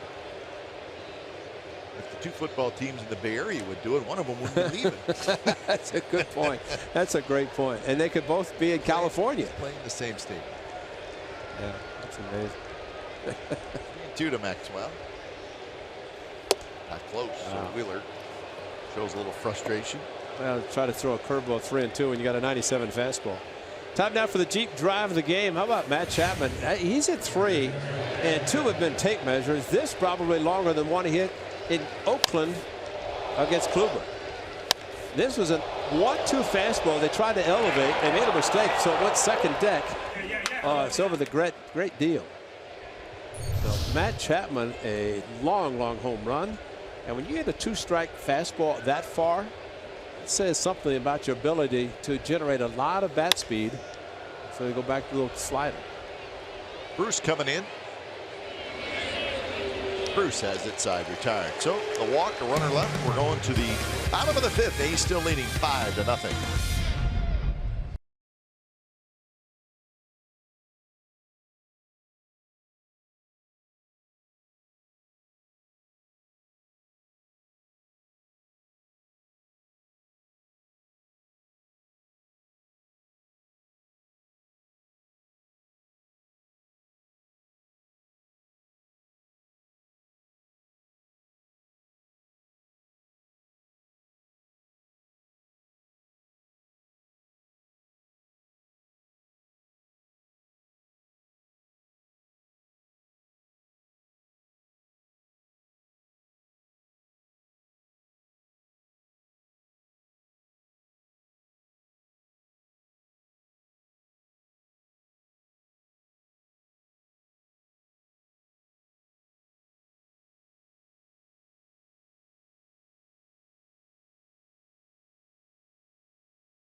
Baseball break brought to you by T-Mobile. Saturday means we check out what's going on in the minor leagues. Franklin Barreto homered in back-to-back games Thursday and Friday. He's got 11 home runs now in AAA. Aaron Munoz is in AAA, and in the last 10 games for the Sounds, 16 for 41, not too shabby. So called up from AA, so he's been in AA this year and now AAA. Sheldon Noisy came over in the recent trade. He's in Stockton. 3 hits last night. So he's trying to make an impression now inside the A's organization.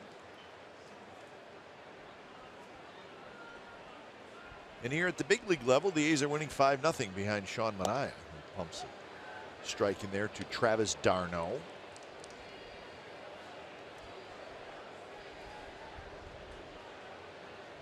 d'Arnaud, then the pitcher spot, and top of the order, Conforto. Mets had first and third with 2 outs in the second inning. They had a 1-out double in the third. Nothing else against Sean Manaea.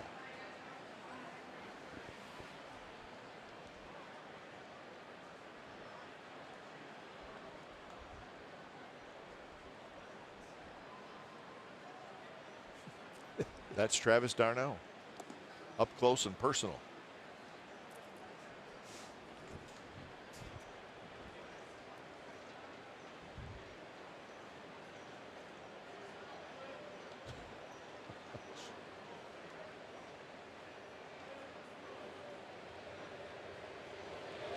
One-two pitch, fastball fouled straight back.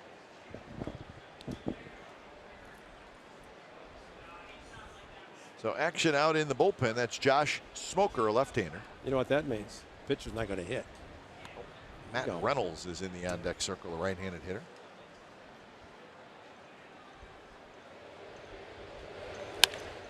That's a base hit to left field. So the Mets get a leadoff man on for the first time tonight.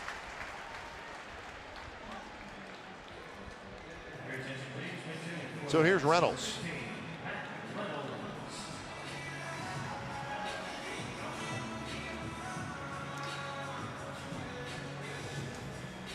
Well, you don't want to have a couple guys on base when the lineup turns over, so. Oh, that's your pet peeve, isn't it? Makes me uncomfortable. I know. Can't have that. First one to Reynolds is down and in. Reynolds pinch hit last night. He walked and scored a run.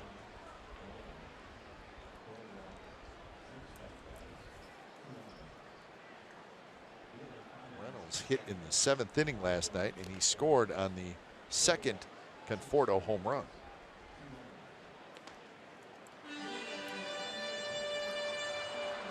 .62 pitches for Sean Manaea.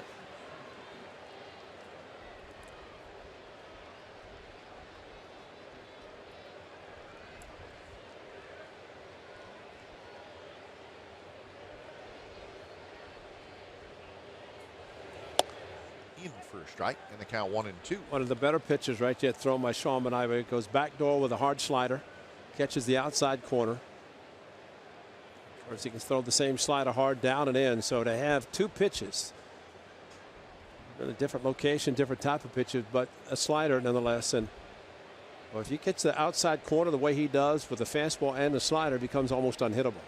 Trying to win game number 9 for him this year.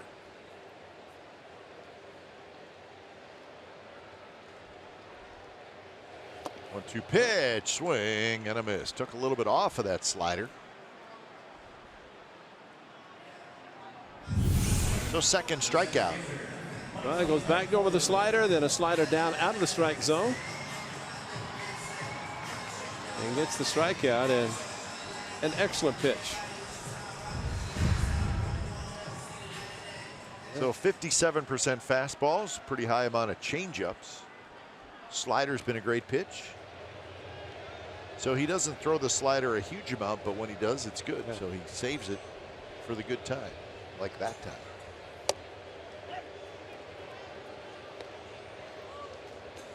That is good too that he's seeing some lefties. Conforto started the game, jammed him with a ground ball to the left side that Chapman handled, and he's only thrown him now 5 pitches. That was the 5th. He got him 2 pitches in his first 2 at bats. Check swing off the screen up above the A's dugout.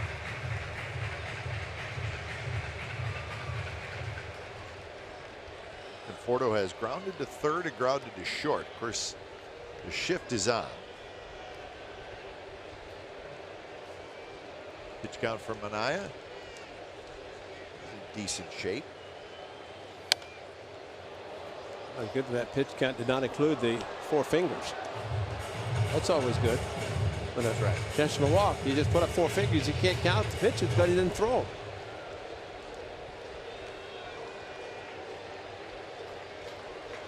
Here comes the slider. Throw it hard. See what happens. It's lined to right. So it hung up just a little bit, and actually a pretty good job of hitting by Conforto. Right. Leaned out there and hooked it into right field. Now they finally went slider, but look at the location, not outside, and left it more in the middle of the plate. And that enabled the lefty Conforto, a very good hitter, to go down and get it and rake it over the head of Lowry at second base. So here's Asdrubal Cabrera, who has a single and a double. Cespedes is in the on-deck circle.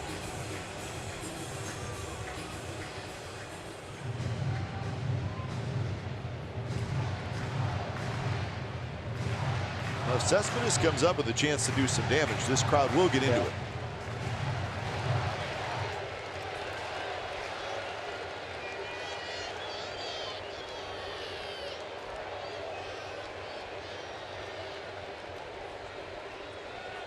First pitch is in for a strike to Cabrera. So 5 hits now for the Mets. The A's have 7. There has not been an error made in the game.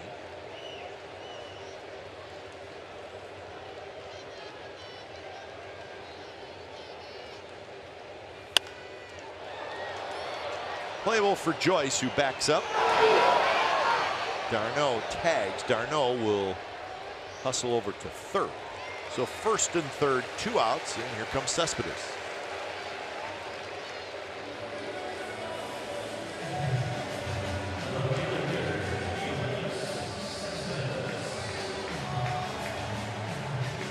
quite a storm here in New York over what Yoenis Cespedes said yesterday to the Bay Area media that, hey, you know what? I'd like to play the last year of my career back in Oakland. I loved it there.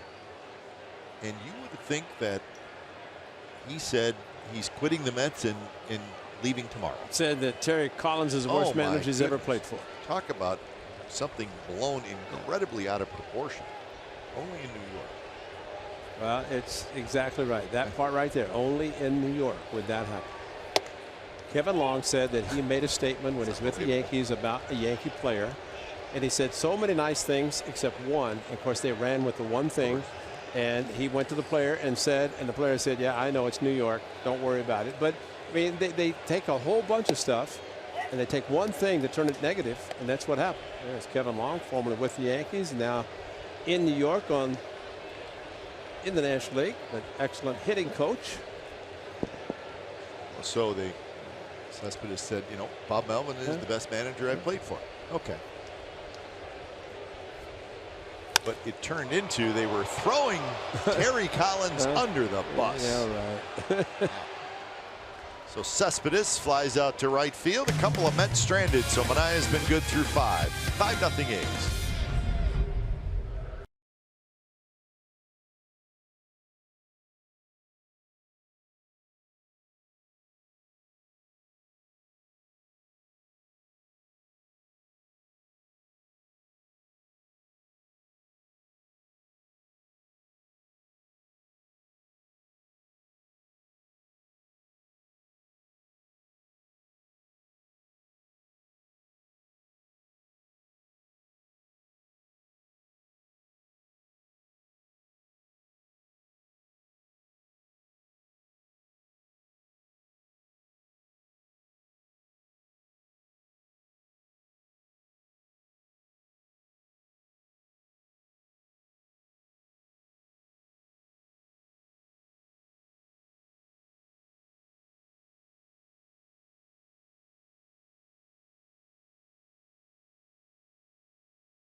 Away from the Battle of the Bay, it's presented by Gilead Sciences.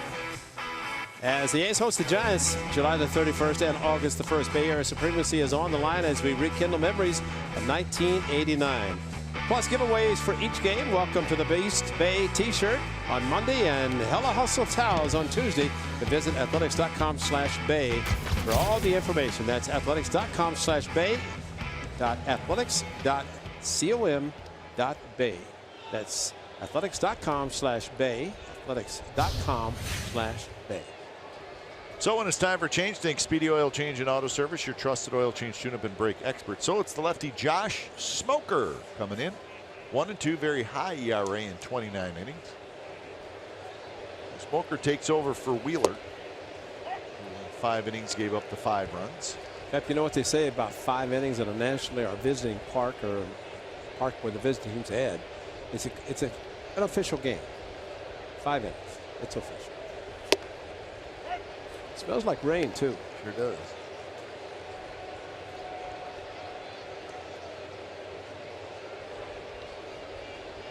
Top of the 6th inning.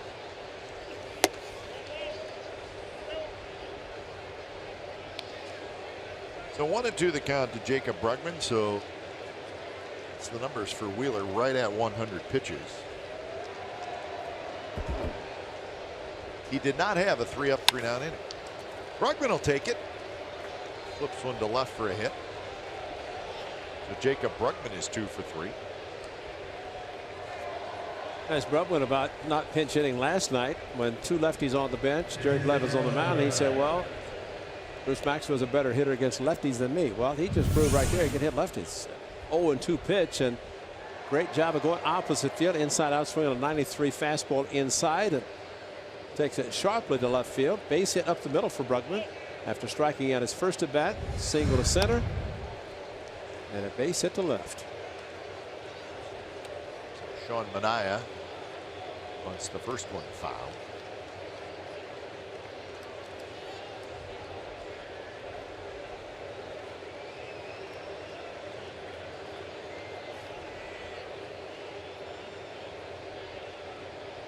Cabrera, the third baseman, creeping way in. He's trying to win in a National League Park for the first time this year. Remember, they lost 2 in Miami, and then last night they still have tomorrow's game, and then 2 in San Francisco and 3 in Philadelphia toward the end of the year.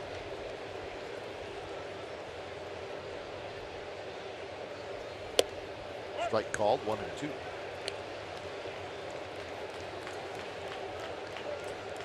He will be attempting again, I would assume. And better to try to butt it to the second baseman or the shortstop, not the third or first, because they're both charging.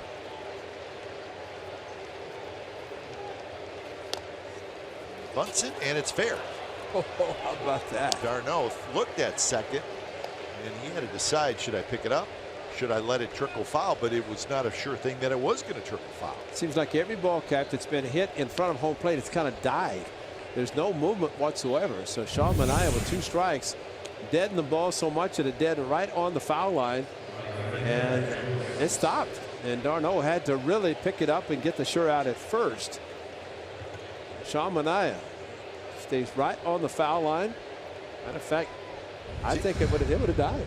Yeah, I don't think that would have went foul. No, might have been going the opposite direction. So nice job. A lot of handshakes from especially the pitchers. And everybody should be, because that was a great bunt with 2 strikes. Smoker now faces Matt Joyce. RBI opportunity for Joyce. Led off the game with a home run. Struck out in the second, struck out in the fourth. Yeah, starting to rain a little bit here at Citi Field. Not very hard. But with the score 5-0 in the 6th inning, and you got your Noah Syndergaard bobblehead, you may see some people start heading for the exit. Good. And maybe we could get the elevator to go down, because right now we have no chance. As many people as up here getting on the same elevator.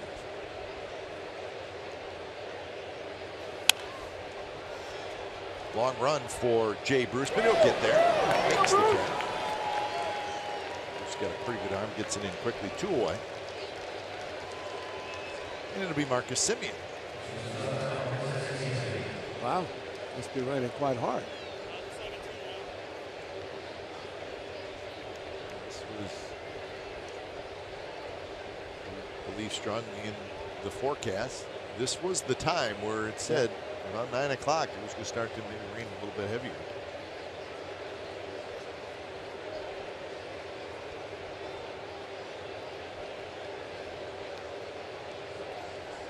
Marcus Semien, another good ball game. He walked and scored in the first, reached on a fielder's choice in the second, and singled in the fourth. So he's been on base 3 times tonight. He had 4 hits last night. So Marcus all over the base paths. And a big stolen base in the first inning, and then scored on Chris Davis's base hit, part of the 4-run inning.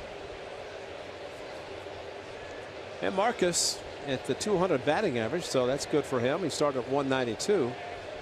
And start the season with a broken hand, finally going to the DL, have hand surgery, and come back in the middle of the season when all the pitchers are at their prime. Not easy to do. It may take him a little while, and he's starting to find it now. But you know, it's just a great approach that he has, especially last night with the 4 hits up the middle opposite field. Tonight the base hit to center field. And the biggest thing is trying to recognize the pitches. And I think Matt Chapman, as he told us in a post-game interview, and how walking the time that he did meant that he was seeing the pitches, being able to walk and track them out of the strike zone. Same for Marcus Semien to be able to hit those same pitches the opposite field. Down the right field line, and it's going to be into the seats.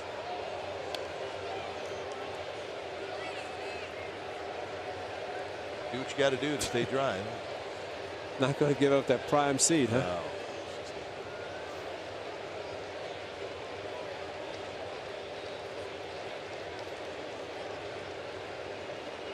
Ponchos are out.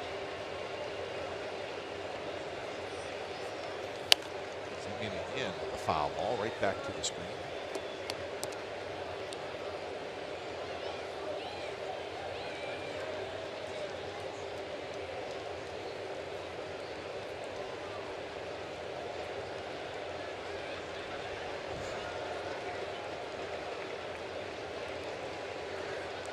With 4 in the first and 1 in the third. Towards Cespedes on a line. He's got it. Side retired. So Brugman had the leadoff single. Nothing else for the A's. Bottom of the 6th coming up.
For dealers, how about Sean Manaea looking for win number 9? He has been outstanding on the season on this game and got a 4-0 lead before he took the mound.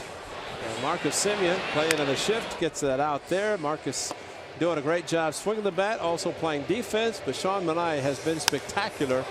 As just as we talked about with Yoda Cespedes, fly ball to center twice and a ball to right field. He stayed hard with it.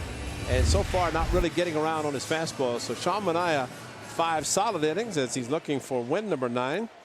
Starting on the 20th of May when he picked up his 2nd win. He now has 7, looking for 8. Or looking for 9, actually. He has 8. So last year, Sean Manaea at the big league level, 144 innings. Starting this game tonight right at 100 innings, and you figured this for the A's. Game number 97. Brugman going back. Brugman turns around and it's off the base of the wall. And Wilmer Flores will have a leadoff double. So that was a well-struck ball. Brugman really had no chance to catch it. And Sean Manaea going back to last Sunday, the start against the Indians. 6th, 7th, and 8th. 2 of those innings, Sean Manaea leadoff double, but they did not move. Let's hope that's the case tonight with this leadoff double by Flores. As the ball stayed at the base of the wall. Brugman going back, but no chance to get to the ball. So here's Jay Bruce. Well, what I was saying, Ray, is so this is game number 97 for the A's. So you figure you got a little 60 games left. He's got a chance to get 12, maybe 13 starts yet. Yep, You exactly. start looking at the innings, he could get up to 175. Absolutely. That's a nice number. Well, and say 140 last year if you're looking at 10 to 20%, 15 to 20. And that's just big league innings. Yeah. So he pitched some minor league innings as well. But no, he's a strong man. I mean, he's really just a baby when it comes to pitching, considering where he started and how really rare it was for him to even be on a major league or a baseball field in general. And that one's hit to center. Brugman's going back. Brugman near the wall, and it is gone. Jay Bruce lights up this big crowd. Home run number 25.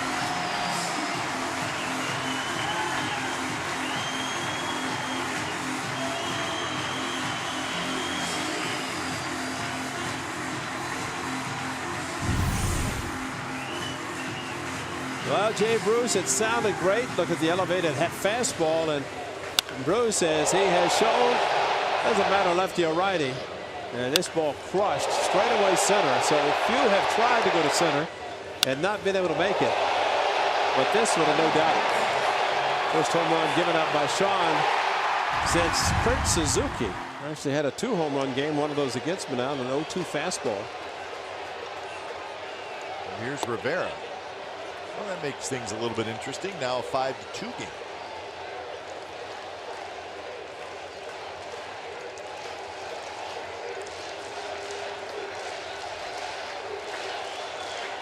Jay Bruce now 25th, 4th in the National League in home runs. Bruce now with 65 RBI. Not a bad free agent walk here. He's going to get paid. Yeah. Well, the scouts in the stands, they may be watching also, especially seeing him hit lefties the way he is. One of a bunch of free agents for the Mets. Curtis Granderson's a free agent. Neil Walker, smartest guy around. He accepted the qualifying offer from the Mets last year. Oh. Wow. It was a little over 17 million. Yeah, and it's got to go to 18 and follow the 2017 season. Maxwell should have a play. Flips the mask, and he does. So that's out number 1 here in the 6th. You think of players, I think of a couple, one in particular, Adrian Beltre, who after years in Seattle, the 1-year contract with the Red Sox, then a huge contract with the Rangers, but now if a club offers you the qualifying $18 million, why wouldn't you take it for 1 year? I agree. I mean, if you think you're going to get $200 million or 100 for 5 years or whatever, but you better. Yeah, you better. If you turn it down, you better get it. And I mean, if you look at the people, the players in the last couple years, is the first time players have started taking the qualifier. But if you look at the guys who have been offered, and they're not star players. Neil Walker's a good player. He's not a star player. Colby Rasmus got offered by the Astros, and he took it. Brett Anderson, the Dodgers, said, "You want $15 million?" He said, "Sure." Yeah. Maxwell got hit in the left hand where the glove is. Did the ball go under? So he's okay. Let's hope so.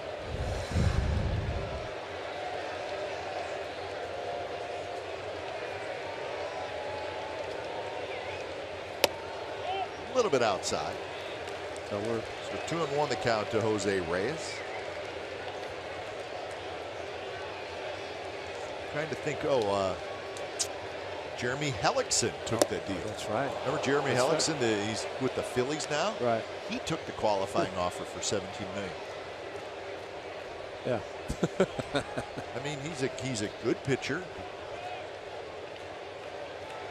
So the point is you should probably take it. Absolutely. To left, Davis going back, still going back, and he cannot get it, and it bangs off the wall. Reyes is going to round second. He's digging for third, and he's going to make it. And now the Mets got some action here in the 6th inning.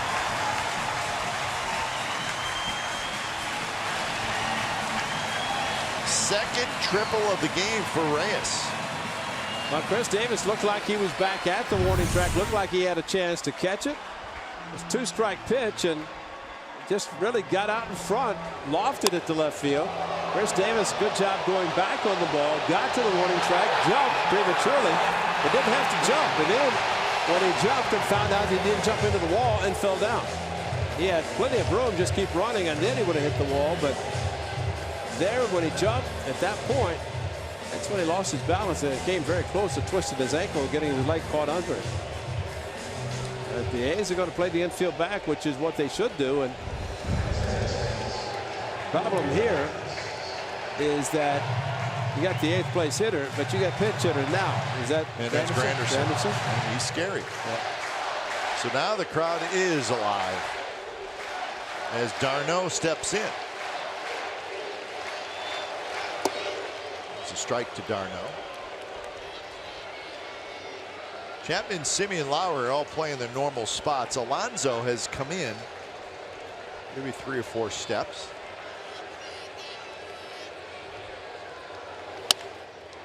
And that's a base hit to right field. So now it's 5-3. Reyes comes in to score. So just like that, it is now an interesting ball game. d'Arnaud is 2 for 2. Well, it's just going with the pitch away. He just wants to hit the ball to the ground to get the run in, and ends up getting a base hit for himself, going to the opposite field.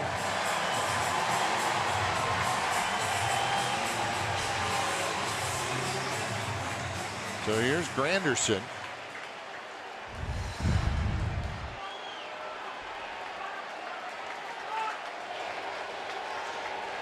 Anderson hitting in the pitcher's spot. First pitch, a strike. Well, pitch outside, went with it perfectly, and really the way the A's infield playing back, all d'Arnaud had to do was hit the ball on the ground, just have to get himself a base hit. Swing and a miss. Granderson against left-handed pitching this year, 246. 216 against right-handed pitching. Big trying, and the right-hander gets loose again. He pitched last night.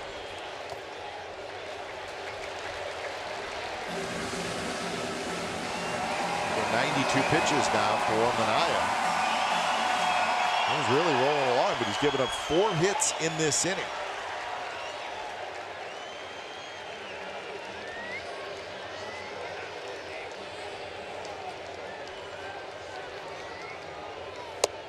And that one missed somewhere.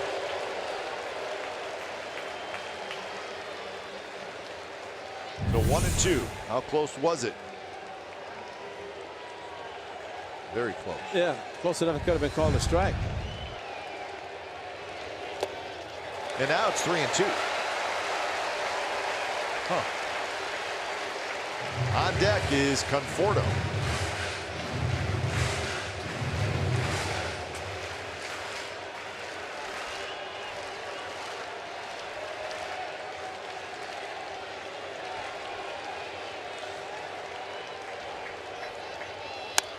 That one bounced. Chapman's got it. He fires to second for 1. Back to first. Not in time. So fielder's choice. Granderson is at first now with 2 outs. It's the old 5-6 fielder's choice, huh? Sure. Easy stuff. Well, Granderson can still run, and some would say that he very rarely hits the ball on the left side. This time he does. Fortunately, Chapman was there, the only one on the left side, so he throws to Simeon, and that's why in spring training, and remember Chapman was in spring training with the Athletics all through spring, and you have to get accustomed with the shift of having your shortstop cover second base on the ball on the left side. And that's what happened a couple years ago when Brett Laurie crushed Escobar with Kansas City when Moustakas threw over to second base. That changes everything with the shifts. Marcus has played some second base. Yeah. That probably helps the situation a little bit. He looked pretty comfortable turning that double play. You just have to anticipate it, and that's where the communication really comes in play big time, to where it's a third baseman, shortstop, second baseman, depending where you're playing. Down the left field line, could be trouble, and it's fair. And here comes Granderson. He's being waved home. Here comes the throw to the plate, and it is late, and it kicks away. Conforto's trying for third, and he is out. Thank you. And he's got the out. So it's a 4-run inning for the Mets. And they may want to take a look at the play at third, which is going to become a huge call. Yeah, this is very close. And to be honest, with the high throw, unless, oh wow, Simeon not able to get down. Plus the feet first slide by Conforto meant they couldn't block him. If his foot got on before the tag on the thigh, we'll see. Actually, they're going to look at it, and Manai going back to the mound. But did the foot get down quickly enough by Conforto, because it was up high when he slid. So it's a double for Conforto and an RBI, and it's a 5-4 game, and now we'll see what happens. And they're showing it up on the big board, and the crowd erupts. It really should not matter. New York's not seeing that. But still, replays they are seeing. But there's your shift, Keif, where it had 3 to the right side. Conforto hit it down the left field line, and with 2 outs. You know, the crowd cheering heavily, but his foot comes I off don't the know bat. that it's that clear cut that he's safe, quite frankly. I think he's as much out as he is safe. See if the right foot hits and then comes off the bag. But even there, Ray, exactly. the tag is almost made slightly before that foot touches. Right. If it's a low throw, there's a no doubter, but he had to go up and get it and come down.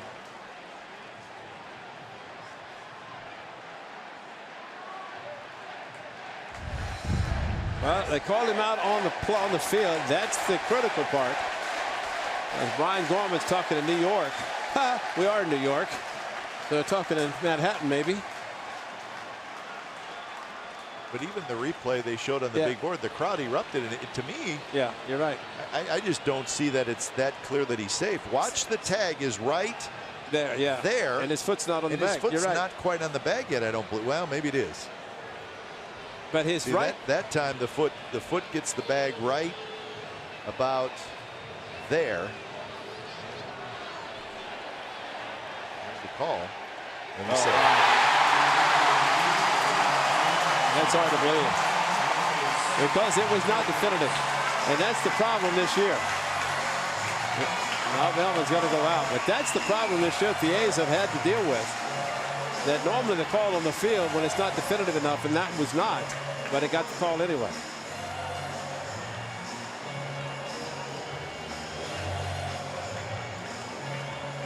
So Melvin comes out. He takes the ball from Sean Manaea when it's time for change. Think Speedy Oil Change and Auto Service, your trusted oil change, tune-up, and brake experts.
Maxwell takes on Bertie Brazil in a bowling match at Earl Anthony's in Dublin.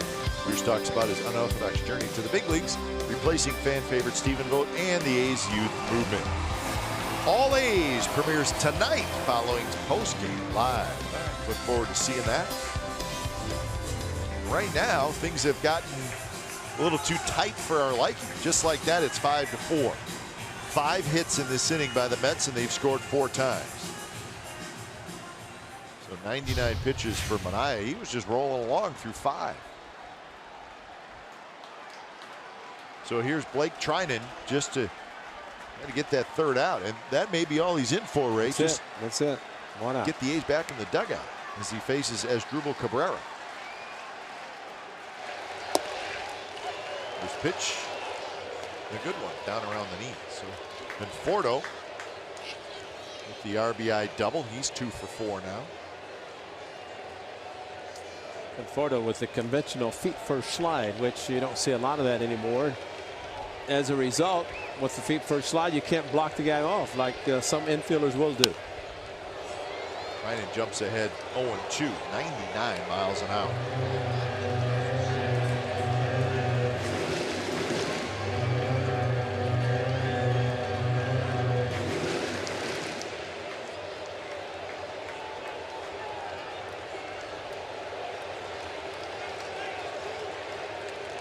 Cespedes would be next, but Trinan just trying to finish off this inning. And he does on a nasty slider that was way down and in. Cabrera slams his helmet down, but the Mets are back in it. They score 4 times, so 5-4 A's lead after 6.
Show that shall not be named. That's on Saturday, July the 29th, when the A's return to the Coliseum. Witches and Wizards take over the ballpark for fireworks presented by Xfinity. Following the Twins-A's game at 6:05, fans can come down to the field for a night of considerable magic and glee. Fireworks full of witches and wizards. What could be more enchanting? For tickets, visit athletics.com/tickets. Well, just when we thought it was going to be an easy ball game, it's not. Now it's 5-4, top of the 7th inning. So Sean Manaea leaves with the lead. It was 5 2/3. New pitcher is Josh Edgin, another left-hander. When it's time for change, think Speedy Oil Change and Auto Service, your trusted oil change, tune-up, and brake experts. So Edgin comes in, 44th appearance, so he's a workhorse. So we saw Smoker in the 6th, Blevins last night. So the Mets have 3 left-handed relievers.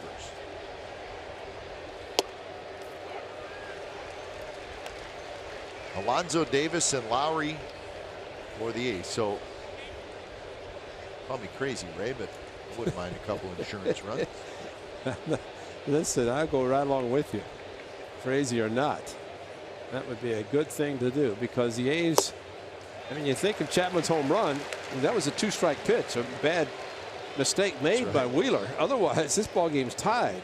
A's with 4 in the 1st inning.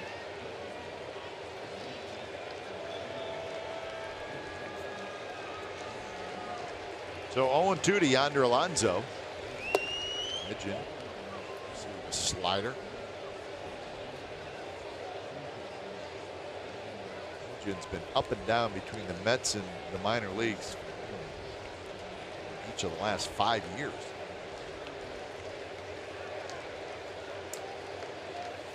Got him swinging. Stayed with the hard slider.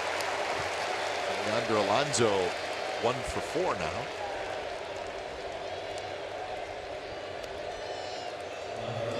Well, that's the best way to do it. You throw the slider, you throw it hard. Look how hard this pitch is thrown outside and out of the strike zone at 89 with the slider. That's a hard slider.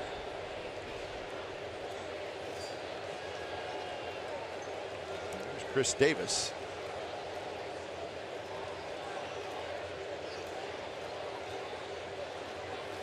Edgin is coming off Tommy John surgery, which he had in 2015. So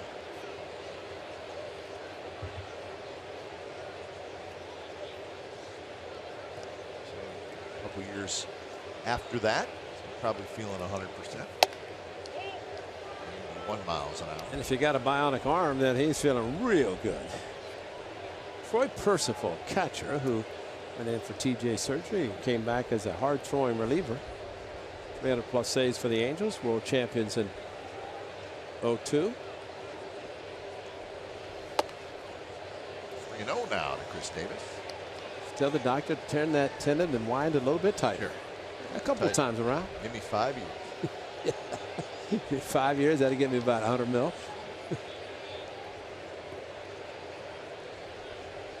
Chris Davis had an RBI single back in the first inning.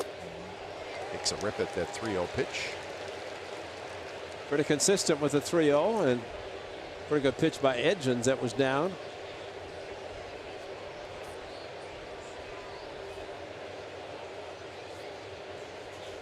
Davis has also struck out and bounced back to the pitcher. No problem for the A's. This is only the 7th inning. 9 more outs to get. I expect Sean Manaea to go 7, which he's done the last 3 starts before tonight. He misses in a 1-out walk for Chris Davis. That's 5 walks by Mets pitchers tonight. Nicky Scott, the former Athletic for a few days, bench coach for Terry Collins. Hit ground balls to the infielders every day. It's pretty impressive. And it's before batting practice. It's almost like, okay, guys, you have to take your ground balls before batting practice. There's Nicky Scott.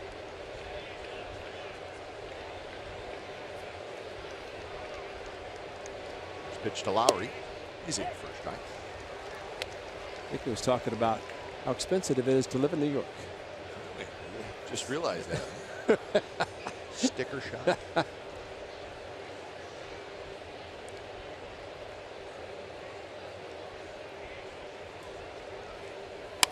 There's a shot to center field and a base hit for Lowry.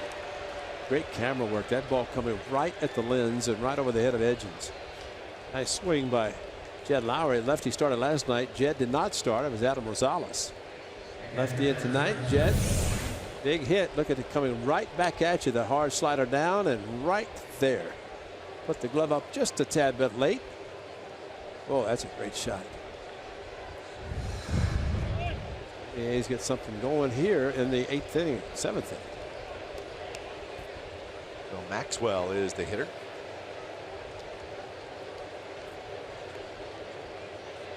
Maxwell has an RBI double, a strikeout, and a walk, so 1 for 2.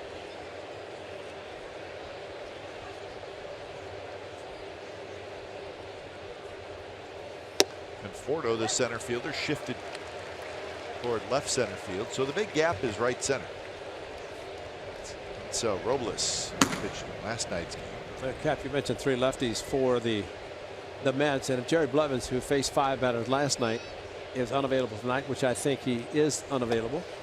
This is a case right here where you're attempting to pinch it for Maxwell with Josh Phegley, right-handed catcher, but you only have 2 catchers. But also, if this at bat comes up again, which pretty good chance it will, there's no lefties left. You've got a righty to come in, and you keep the left-handed bat in the lineup. That's where talk about a manager needing to look 2-3 innings That's ahead. right. That's exactly part right. of it. Yeah.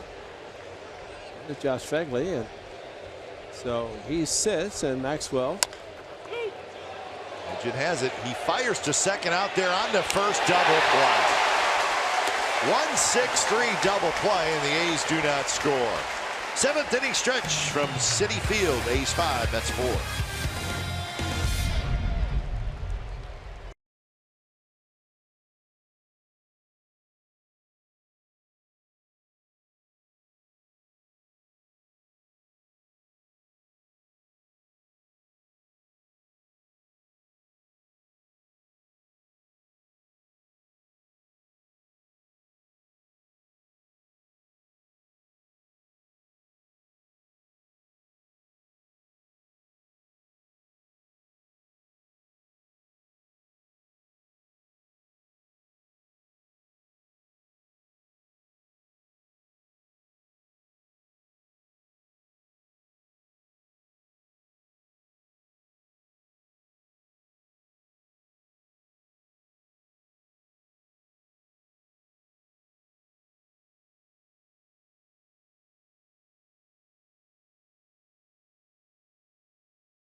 New York, a starting Tuesday on A's pre and post game live. It's a 3-part series reliving the great Bill King as he is set to be honored in Cooperstown a week from today.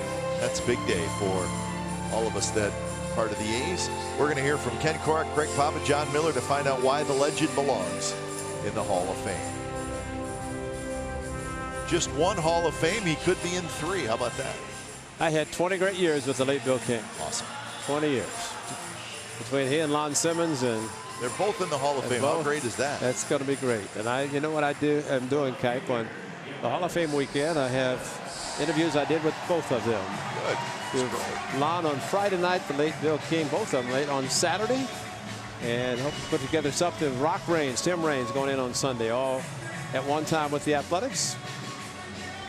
But that will be exciting. So bottom of the 7th, Trinan is going to stay out there. It's Cespedes, Flores, and Bruce, the 3, 4, and 5 hitters. Cespedes, a couple of fly balls to center field and a fly ball to right field so far. First pitch runs inside with a 97-mile-an-hour fastball.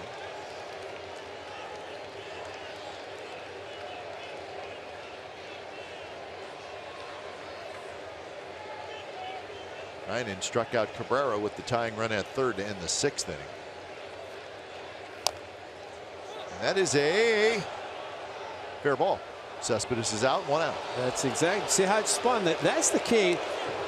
Many people think the ball hits behind the plate, it's a foul ball. But if it spins in fair territory, it's a fair ball. And Cespedes stayed there. That's the easiest 2 unassisted you'll get. See what happens. See where it hit? Spins. That was to the right of home plate, but in fair territory, it's fair. He's out, and that's a huge out. But I've seen balls that hit behind home plate and spin out, and you see the indentation in the back of the plate. Oh, it's a foul ball. No, it's not. It's where it ends up. Sure. And that's a very good, quick reaction by Maxwell to get on the ball. Cespedes didn't move. He's opening up, so. And the bat almost hit Maxwell. See how he bent back? Cespedes has that big backswing. 1-1 the count.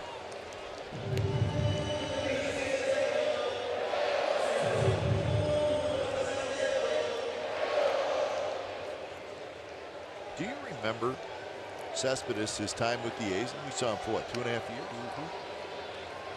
Do you remember him ever showing frustration. Never. I don't either. Yeah. I mean, and he wasn't a big celebration guy either. He was a little bit, but I don't ever remember him That's right. showing frustration after an at-bat or Yeah. whatever it may be. Malone, the lefty, starting to throw for the Orioles. But I do And know, I say that as a compliment. no, absolutely. No, it's really a credit to him that he does not, because, you know, it's a frustrating game. You're going to make, I mean, he's 0 for 4 tonight. And it's a good time that you can get a little bit upset and start throwing bats and balls and equipment. Just doesn't, No. never showed it. 3-1 pitch. Chapman grabs it. Trinan, he's got so much movement on it, on a high velocity fastball. That one just climbed right up the bat of Wilmer Flores. Yeah, it just bore in on him too with a hard movement inside. And you're right, a lot of movement. And so I can see Blake Trinan being a very, very important member of the A's bullpen in the back end. And he's gotten a lot of opportunities with the A's since he joined the ball club less than a week ago. And Bob Melvin, for his standpoint, he's trying to figure out. I mean, he loses Matson and Doolittle, and just trying to figure out the back end of the bullpen. He knows at this point he's going to go to Casilla for the 9th, but he's got to get there. That's why pitchers going in the 7 innings has been very important. I was thinking about the press conference that Yoenis Cespedes had when he signed with the A's before the 2012 season. He would never disclose how he got to the United States. No.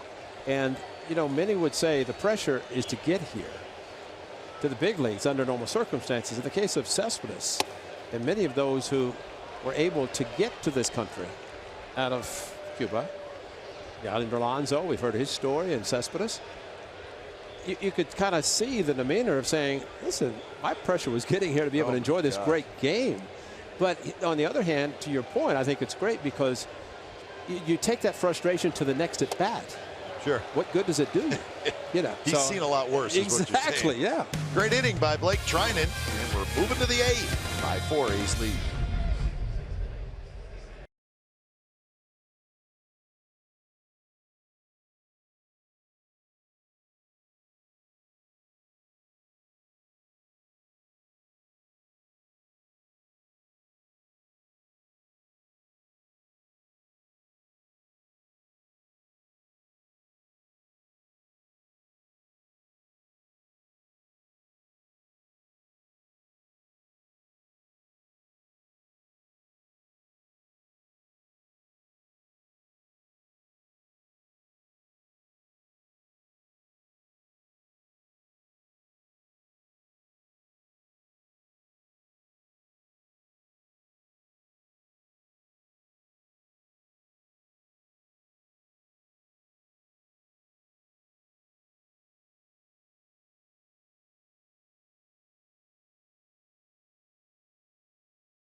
Take batting practice. Well, for every Tuesday night home game, the ballpark's gates are now open at 4:30 p.m. Plus, parking is free as part of Chevy Free Parking Tuesdays. Come to the park early, enjoy BP, and make a lasting memory.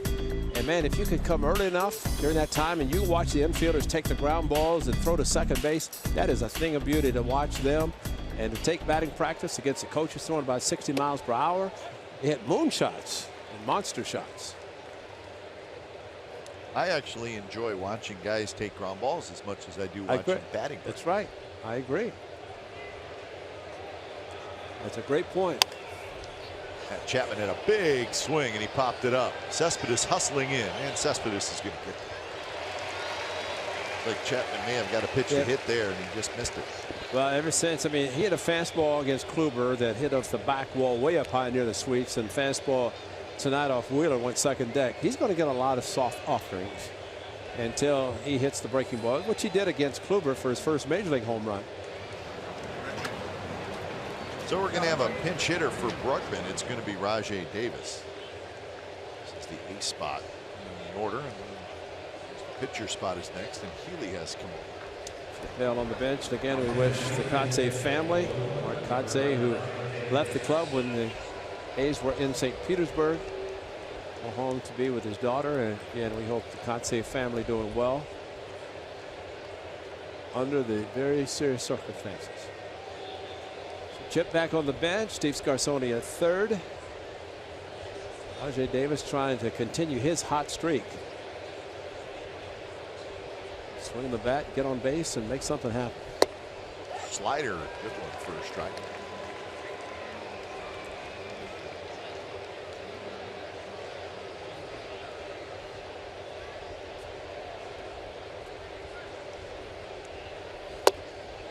$39,629. Subtract 15,000. That means about 24,000 people were upset tonight didn't get a Thor bobblehead, including the guys in the booth, because Bob didn't help out. Add two. You and me are upset. We wanted the Thor bobblehead. Our stage manager Bob said he was going to get us a couple, and he still hasn't done that, but he does have a couple innings to see if we can pull that off. So we'll look forward to getting that bobblehead. Hey, maybe we should check his bag before we leave. He may have them in there. 4 in that bag, and they'll be on eBay by the end of the night. Coming in is Conforto. He grabs it. And Rajai Davis hit it hard. So this is the bobblehead. Noah Syndergaard goes as Thor. And really, 15,000 lucky fans got that, except the guys in the broadcast booth. Thanks, Bob. There it is. Yeah, this is what we will not get. So they were lined up a long ways today. There was people all over the place. That's what we have to deal with when we come to New York in our booth. That's and you wonder how we make it, folks. How do we do what we do, Ray? Ryan Healy pinch hitting for Blake Trinan. Gosh. At least we laugh. It's a long season. We got to laugh once in a while. Right? Strike. Didn't have to be. Edgin gets the call. Healy checking with Brian Gorman. One of the best things about this is seeing Ryan Healy after taking the shot last night on the left side, the left temple area, and fortunately just above, and back in the lineup tonight. So 2-1 the count. With 19 home runs, 55 RBIs. That's Robles up again.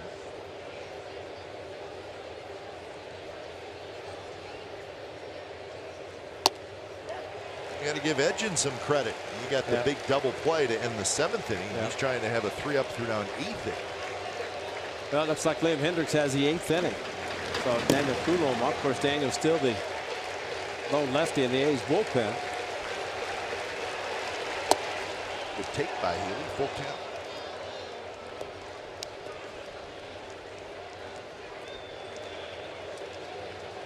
Matt Joyce would be next if Healy can get aboard.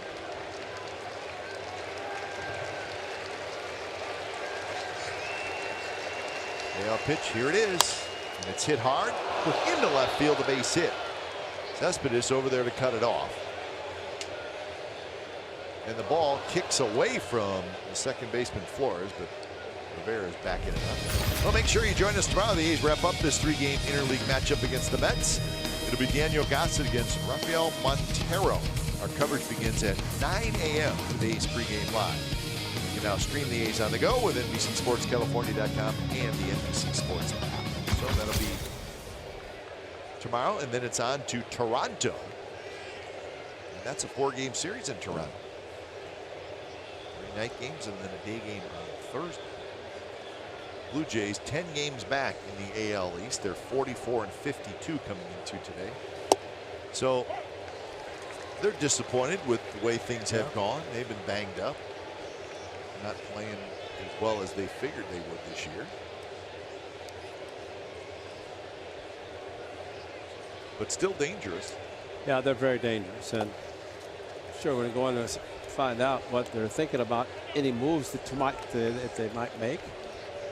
So Tulowitzki was a big acquisition a couple of years ago. Josh Donaldson, of course, traded the MVP a couple of years ago.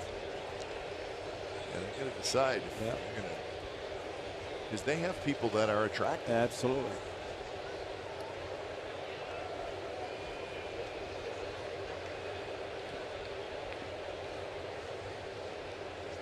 One and one to Joyce. Taps this one slowly right back to Edgin. Edgin to first.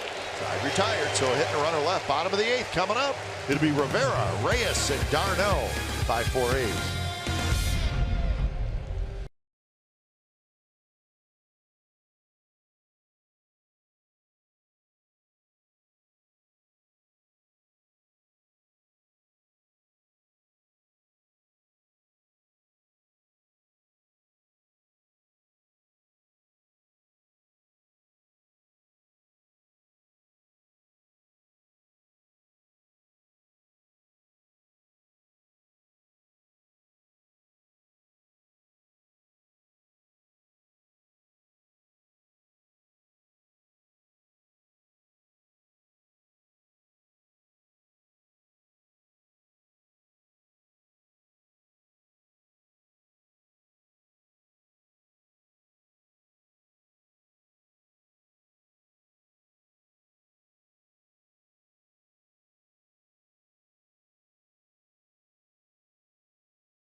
A's Baseball on NBC Sports California is brought to you by the 2017 Jeep Cherokee with an EPA estimated 30 highway miles per gallon. By Southwest, yes to low fares with nothing to hide. That's transparency.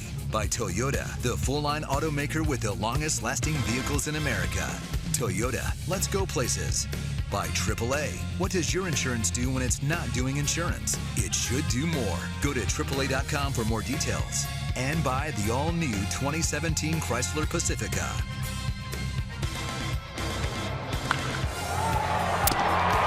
This game Sunday brought to you by your local Toyota dealers. 5-10-1 for the A's, 4-10-0 for the Mets. The A's scored 4 in the first, 1 in the third, but the Mets came storming back in the sixth.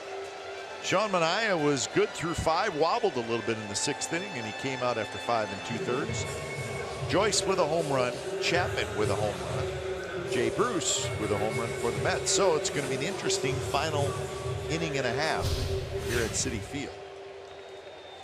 When it's time for change, think Speedy Oil Change and Auto Service, your trusted oil change, tune-up, and brake experts. So here is Liam Hendriks to pitch the 8th.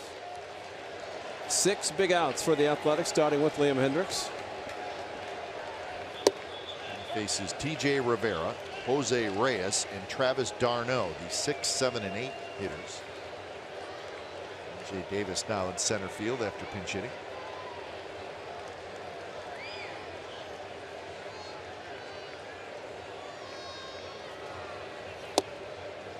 Two fastballs, both of them right down the middle, and Rivera took them both, and it's 0-2. Well, Liam Hendriks talked earlier about guys in the rotation, guys in the bullpen. Point well taken that you mentioned about a guy kind of the rotation has got to be thinking about 6 or 7 innings. The reliever come in, he comes in the game and he can just air it out. That's what Liam Hendriks has been able to do since being in the bullpen. Right now trying to get 3 big outs to take it to the 9th inning. How about the job by Blake Trinan? Absolutely. Inning in the 3rd.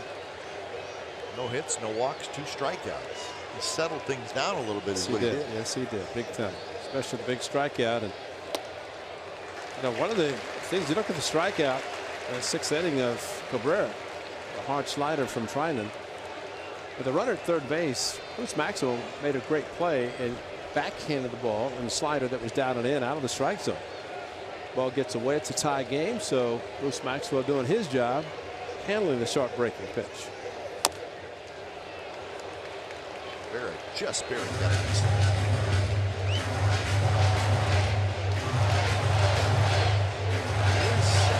Still raining just a little bit. Doing that off and on most of the game.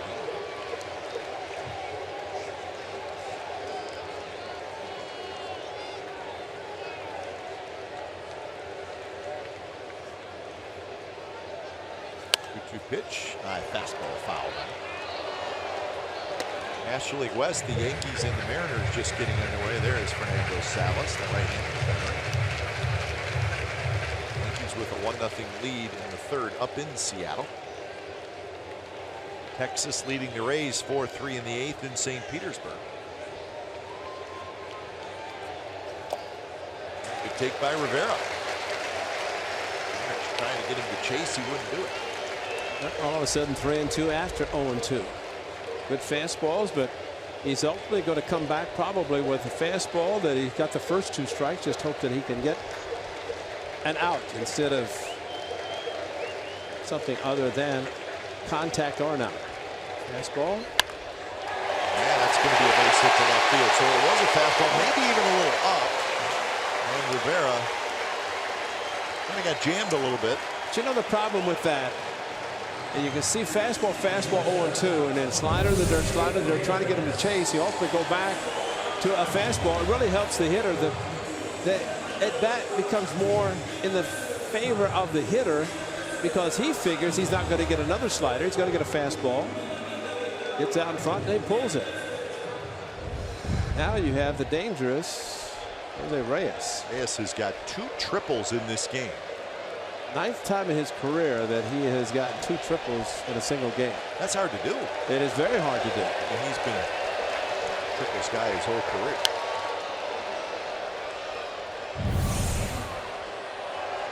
And this Rivera, fastball, 95-96, slider. Look at all the pitches out of the strike zone. Try to get him chase off, goes off, and went back to the 95 fastball. And now sometimes it's better just to go after a hitter, especially if he gets in a protect mode with 2 strikes, which he did, and took the sliders out of the strike zone. Ultimately got the fastball to hit. Yeah, and in on the grass. That was hit hard right to second. Lowry has it. Simeon to first, and that's a double play. That is huge. That is very, very big. So the man who hit 2 triples has tremendous speed, hits a tailor-made 4.63 double play, and Simeon comes across the bag after the nice feed from Jed Lowry and gets the put out, and he had to hurry because hustling down the line was Jose Reyes, but just got him with a nice stretch and 2 big outs. Marcus kind of with a sigh of relief there, you know. So here is Darno. Darno to center. Rajai Davis back. It's over his head. Darno hustling for second, and he's got a double. Travis Darno is 3 for 3 with a walk.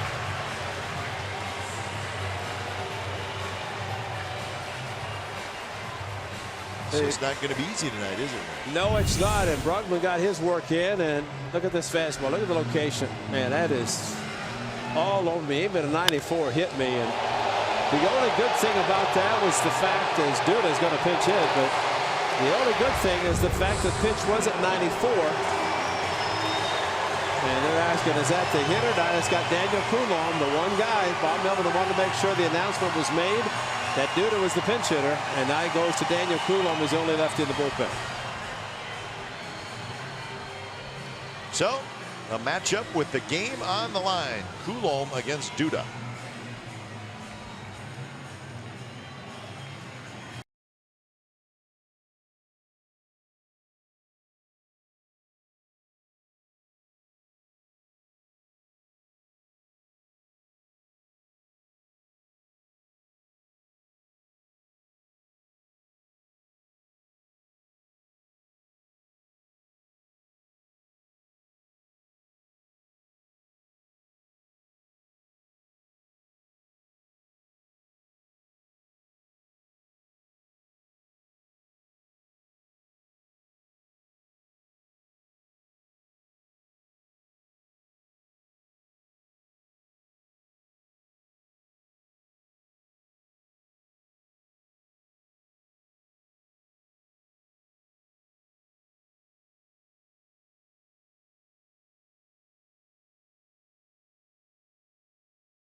Chris Wondolowski and the Quakes head north to one of the great atmospheres in American sports to face the Sounders in Seattle. The home of the authentic Earthquakes fan is NBC Sports California. Earthquakes, Sounders from Seattle. They get into it up there.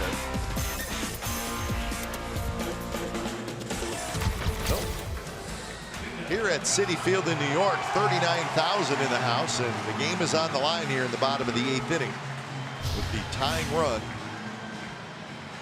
Sitting at second base, 2 outs, and Daniel Coulombe comes in. He's going to face Lucas Duda. Duda not great against left-handed pitching. He's hitting 196 against lefties compared to 259 against righties. So that is why Coulombe is in the game. First pitch, down and away.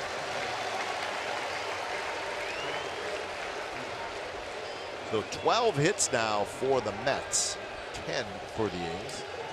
Mets have stranded 7 through the first 7 innings.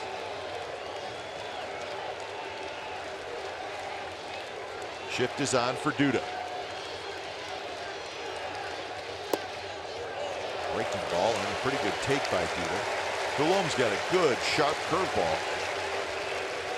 Good sharp curveball. He's got a good hard slider cutter that he likes to throw. This is a check swing and checked it enough that it's not called by Dan Iasonia.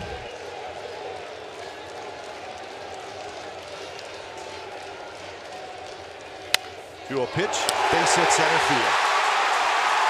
So Darno's going to score. Duda comes through, and the Mets have come all the way back to tie this game at 5.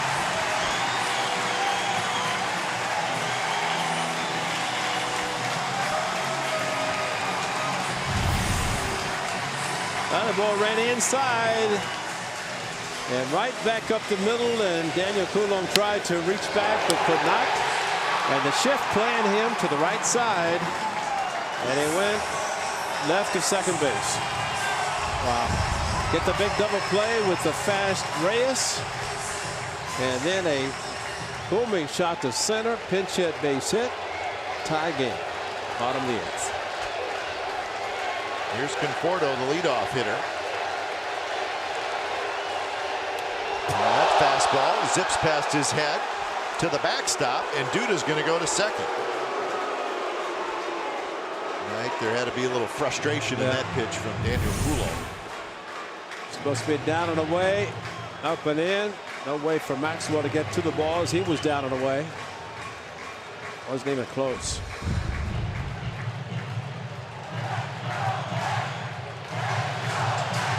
Pinch hitter now. Looks like it's going to be last night's starting pitcher. All right, yeah, Steven Matz. Steven Matz, yeah.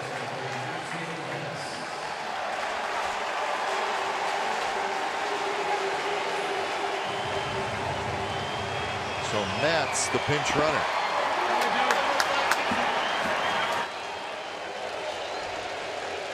Now the go-ahead run is at second base.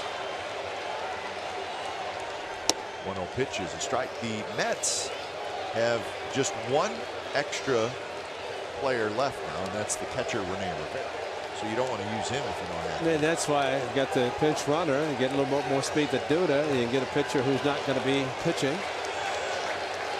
He was probably told, as most pitchers are in the National League, put on your spikes just in case we need you. Never know. Yeah, you don't want to have to hurry up and get changed.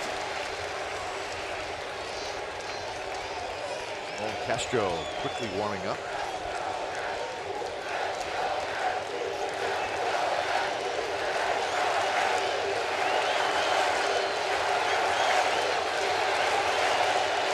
Well, Charmanel will not get his 9th win.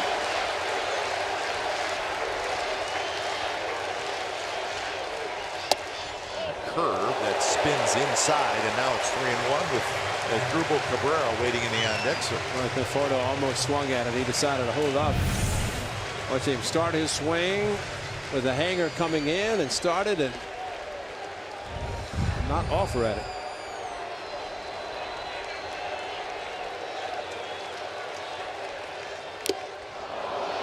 And now 3-2.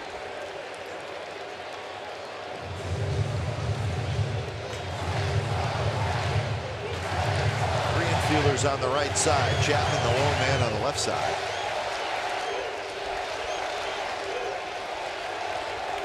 Outfield straight away. 3-2. Here's the pitch. Curve, strike 3 call. Colon gets the big hook. Conforto strikes out, but the Mets tie it here in the bottom of the 8th. So it's now a 5-5 game after 8.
This copyrighted telecast is presented by authority of the Oakland Athletics and may not be reproduced or retransmitted in any form, and the accounts and descriptions of this game may not be disseminated without the express written consent of Athletics Investment Group, LLC.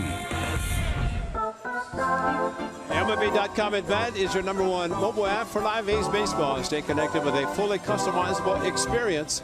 Get A's home screen icons and app features, as well as game day, live game video highlights, radio broadcast, statcast, news, and more. Download MLB.com at Bat today. So the Mets have come all the way back. It is now 5-5, top of the 9th inning. Strange game, Ray. Oh, it's horrible. You felt like the A's really had the game in complete control. They were up 5-0.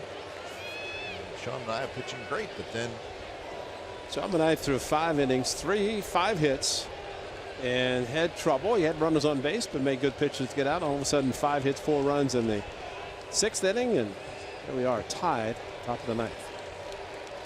So Robles comes in. He pitched an inning last night, gave up a hit with a couple of strikeouts.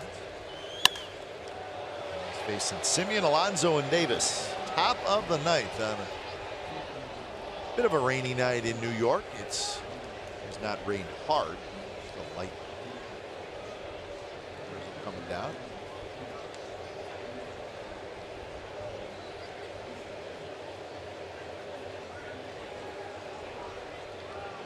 Simeon is 1 for 3 after a 4-hit game last night.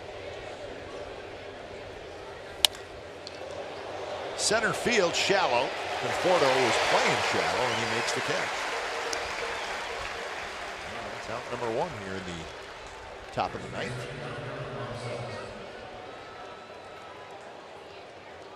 Cap, you're right about the Mets bullpen. They have been outstanding. Really just 5 innings, and the bullpen's taken over from there. And they have not allowed anything.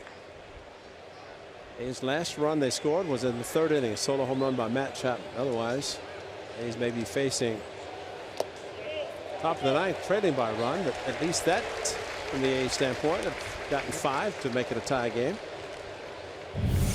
Alonso trying to make it a 6-5 game, but big swing on a pitch out of the strike zone. Alonso is 1 for 4. Hits that one on the ground. Shift is on. That's Asdrubal Cabrera, who's the third baseman, but he's playing over on the right side. He takes care of that. So it's technically a 5-3, but put a little dot by it to let them know that the shift was on. So that's how you do it, huh? I have not figured out a trick. I just write shift. S-H-I-F-T. Just seeing Castro warming up. Castro's been out there for a little while. Can see it just joined it. 2 outs for Chris Davis. See if Davis can get a hold of one. This would be a good time to do that. Try.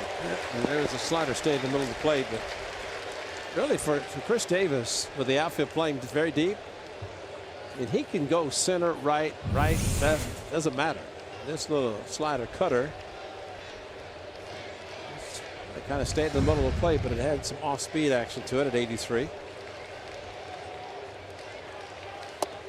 Fastball at 96 outside. In the bottom of the 9th, the Mets will have Cabrera, Cespedes, and Flores. And if anybody were to get on, Jay Bruce. So tough hitters.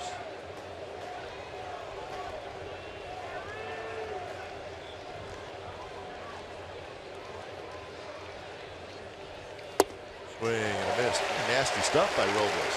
Well, he's not throwing many strikes. That slider out of the strike zone. It will drop down, sling a little bit. But the important thing is keep it away, especially that one. First pitch in the at-bat was one in the middle of the plate, but it was at 83.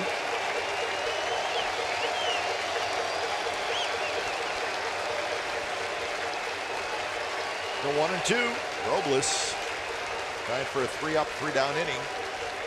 Kicks and fires, and that one just missed. And that's what Darno wanted. He wants a two-seamer to come back door. Looks like a pretty good pitch. Darno out of the strike zone, but doesn't come back as much as he maybe trying to get a chase pitch. So what happened though with the A's when they tried to get a hitter to chase a pitch, didn't work. That one is in the dirt. So 3-2. The Rangers beat the Rays 4-3 in St. Petersburg. Texas beats the Rays for the second game in a row. Orioles have taken the lead over the Astros 4-3 in the 6th inning.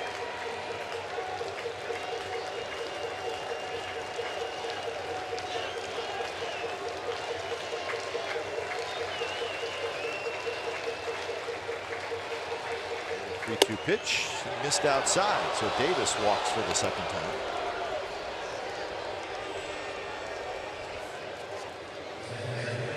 That's 6 walks now by the Mets. Well, the best pitch he tried to throw was a two-seam fastball that did not come back far enough. Wild pitch, ace hit. Ace takes the lead. Davis not a threat to steal, so that's kind of out of the picture. All right. Gotta hope.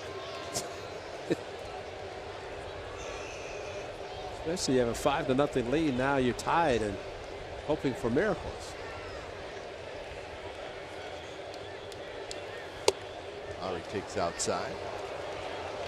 Through the Mets outfield, you want to cut a ball off in the gap. Although it doesn't necessarily look like they're playing real deep. Bruce maybe a little bit deeper than normal.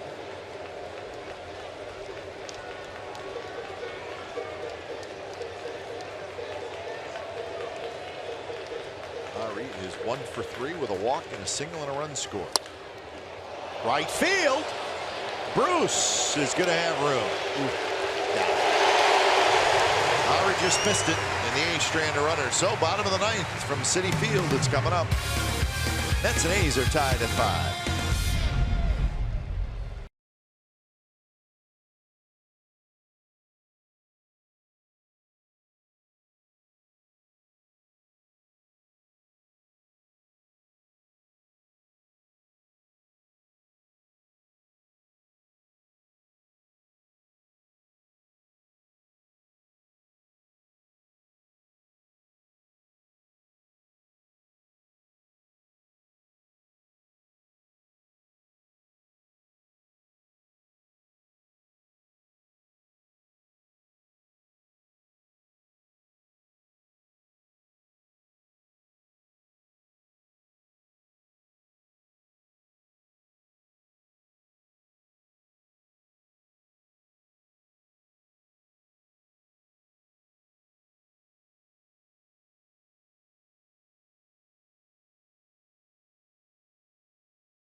apply 25+ field level tickets for the Sunday, July the 30th day game.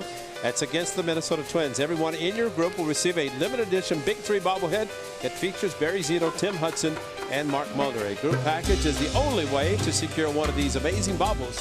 Visit athletics.com/group today. That's athletics.com/group. Hey, that's a good baubles. Good bobblehead, the Big 3. Better get it. You had Tejada and Zito for the MVP and Cy Young. That was a 2 bobble. Now you got a chance for a 3 bobble. Can we get a 10th inning bobble? Well, we'd like to get one tonight, but we're not going to get it thanks to Bob. So Simone Castro. Yeah. He pitched well in the start, or the appearance he had in Oakland. Let's see if he can continue tonight. He's going to face Cabrera, Cespedes, and Wilmer Flores. Castro is the 5th pitcher of the night. Manaea went 5 2/3. Treinen an inning and a third. Hendricks 2/3 of an inning. Coulomb a third of an inning.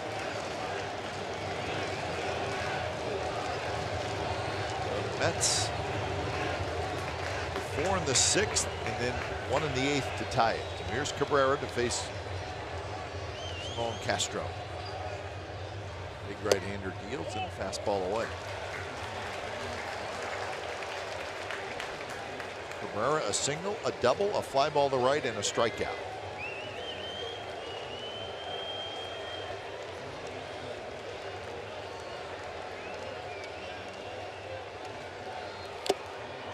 Fastball, and Cabrera went after it. Looks like Castro trying to stay away from the left-handed hitter who has 9 home runs. That is Cabrera.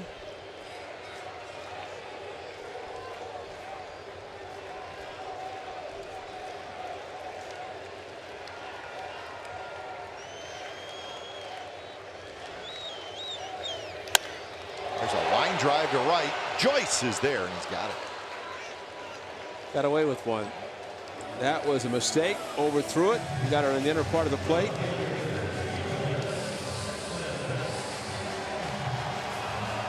So here comes Cespedes. Cespedes tonight is 0 for 4. 3 fly ball outs and a little ball off the end of the bat that trickled out in front of home plate. You know, the good thing, and we talked about power hitters, and Cespedes in that category is not really pulled the ball. Everything has been center and right field with fastballs. Maxwell still the catcher. Simone Castro has the good fastball. If they stay with that same pitch. It was a fastball. It was down. Cespedes went after it.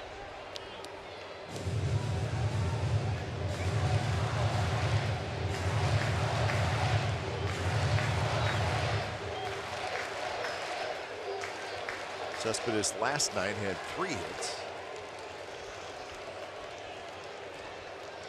23 hits total in the game. 13 by the Mets, 10 by the A's. Cespedes looked like he was going to take that one all the way, and it's a strike.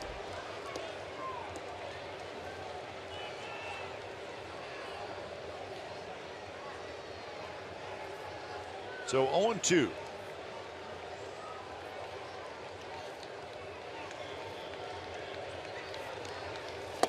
And he got him on 3 pitches. Hard slider. So a big out there, 2 away. No, that was huge. Castro pitching in the bottom of the 9th, and that he got a power hitter to chase. Unfortunately, Rivera would not chase it after getting behind 0-2. So 2 outs. Here's Wilmer Flores.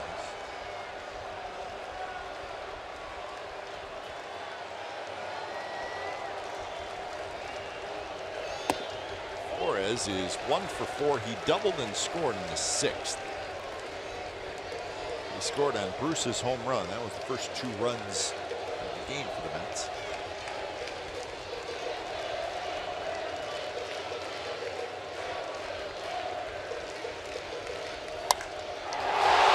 Could do it, and it will.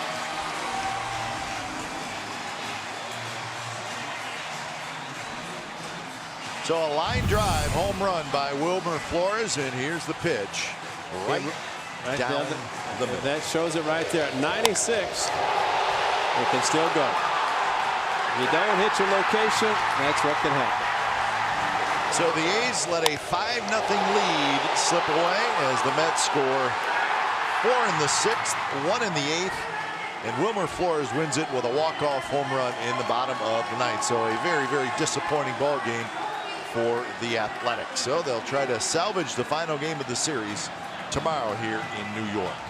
Time of game was 3 hours and 7 minutes. The attendance 39,629. The final score tonight from New York, the Mets 6, the A's 5. Time now for A's Postgame Live, presented by State Farm. Brody, it's all yours, buddy.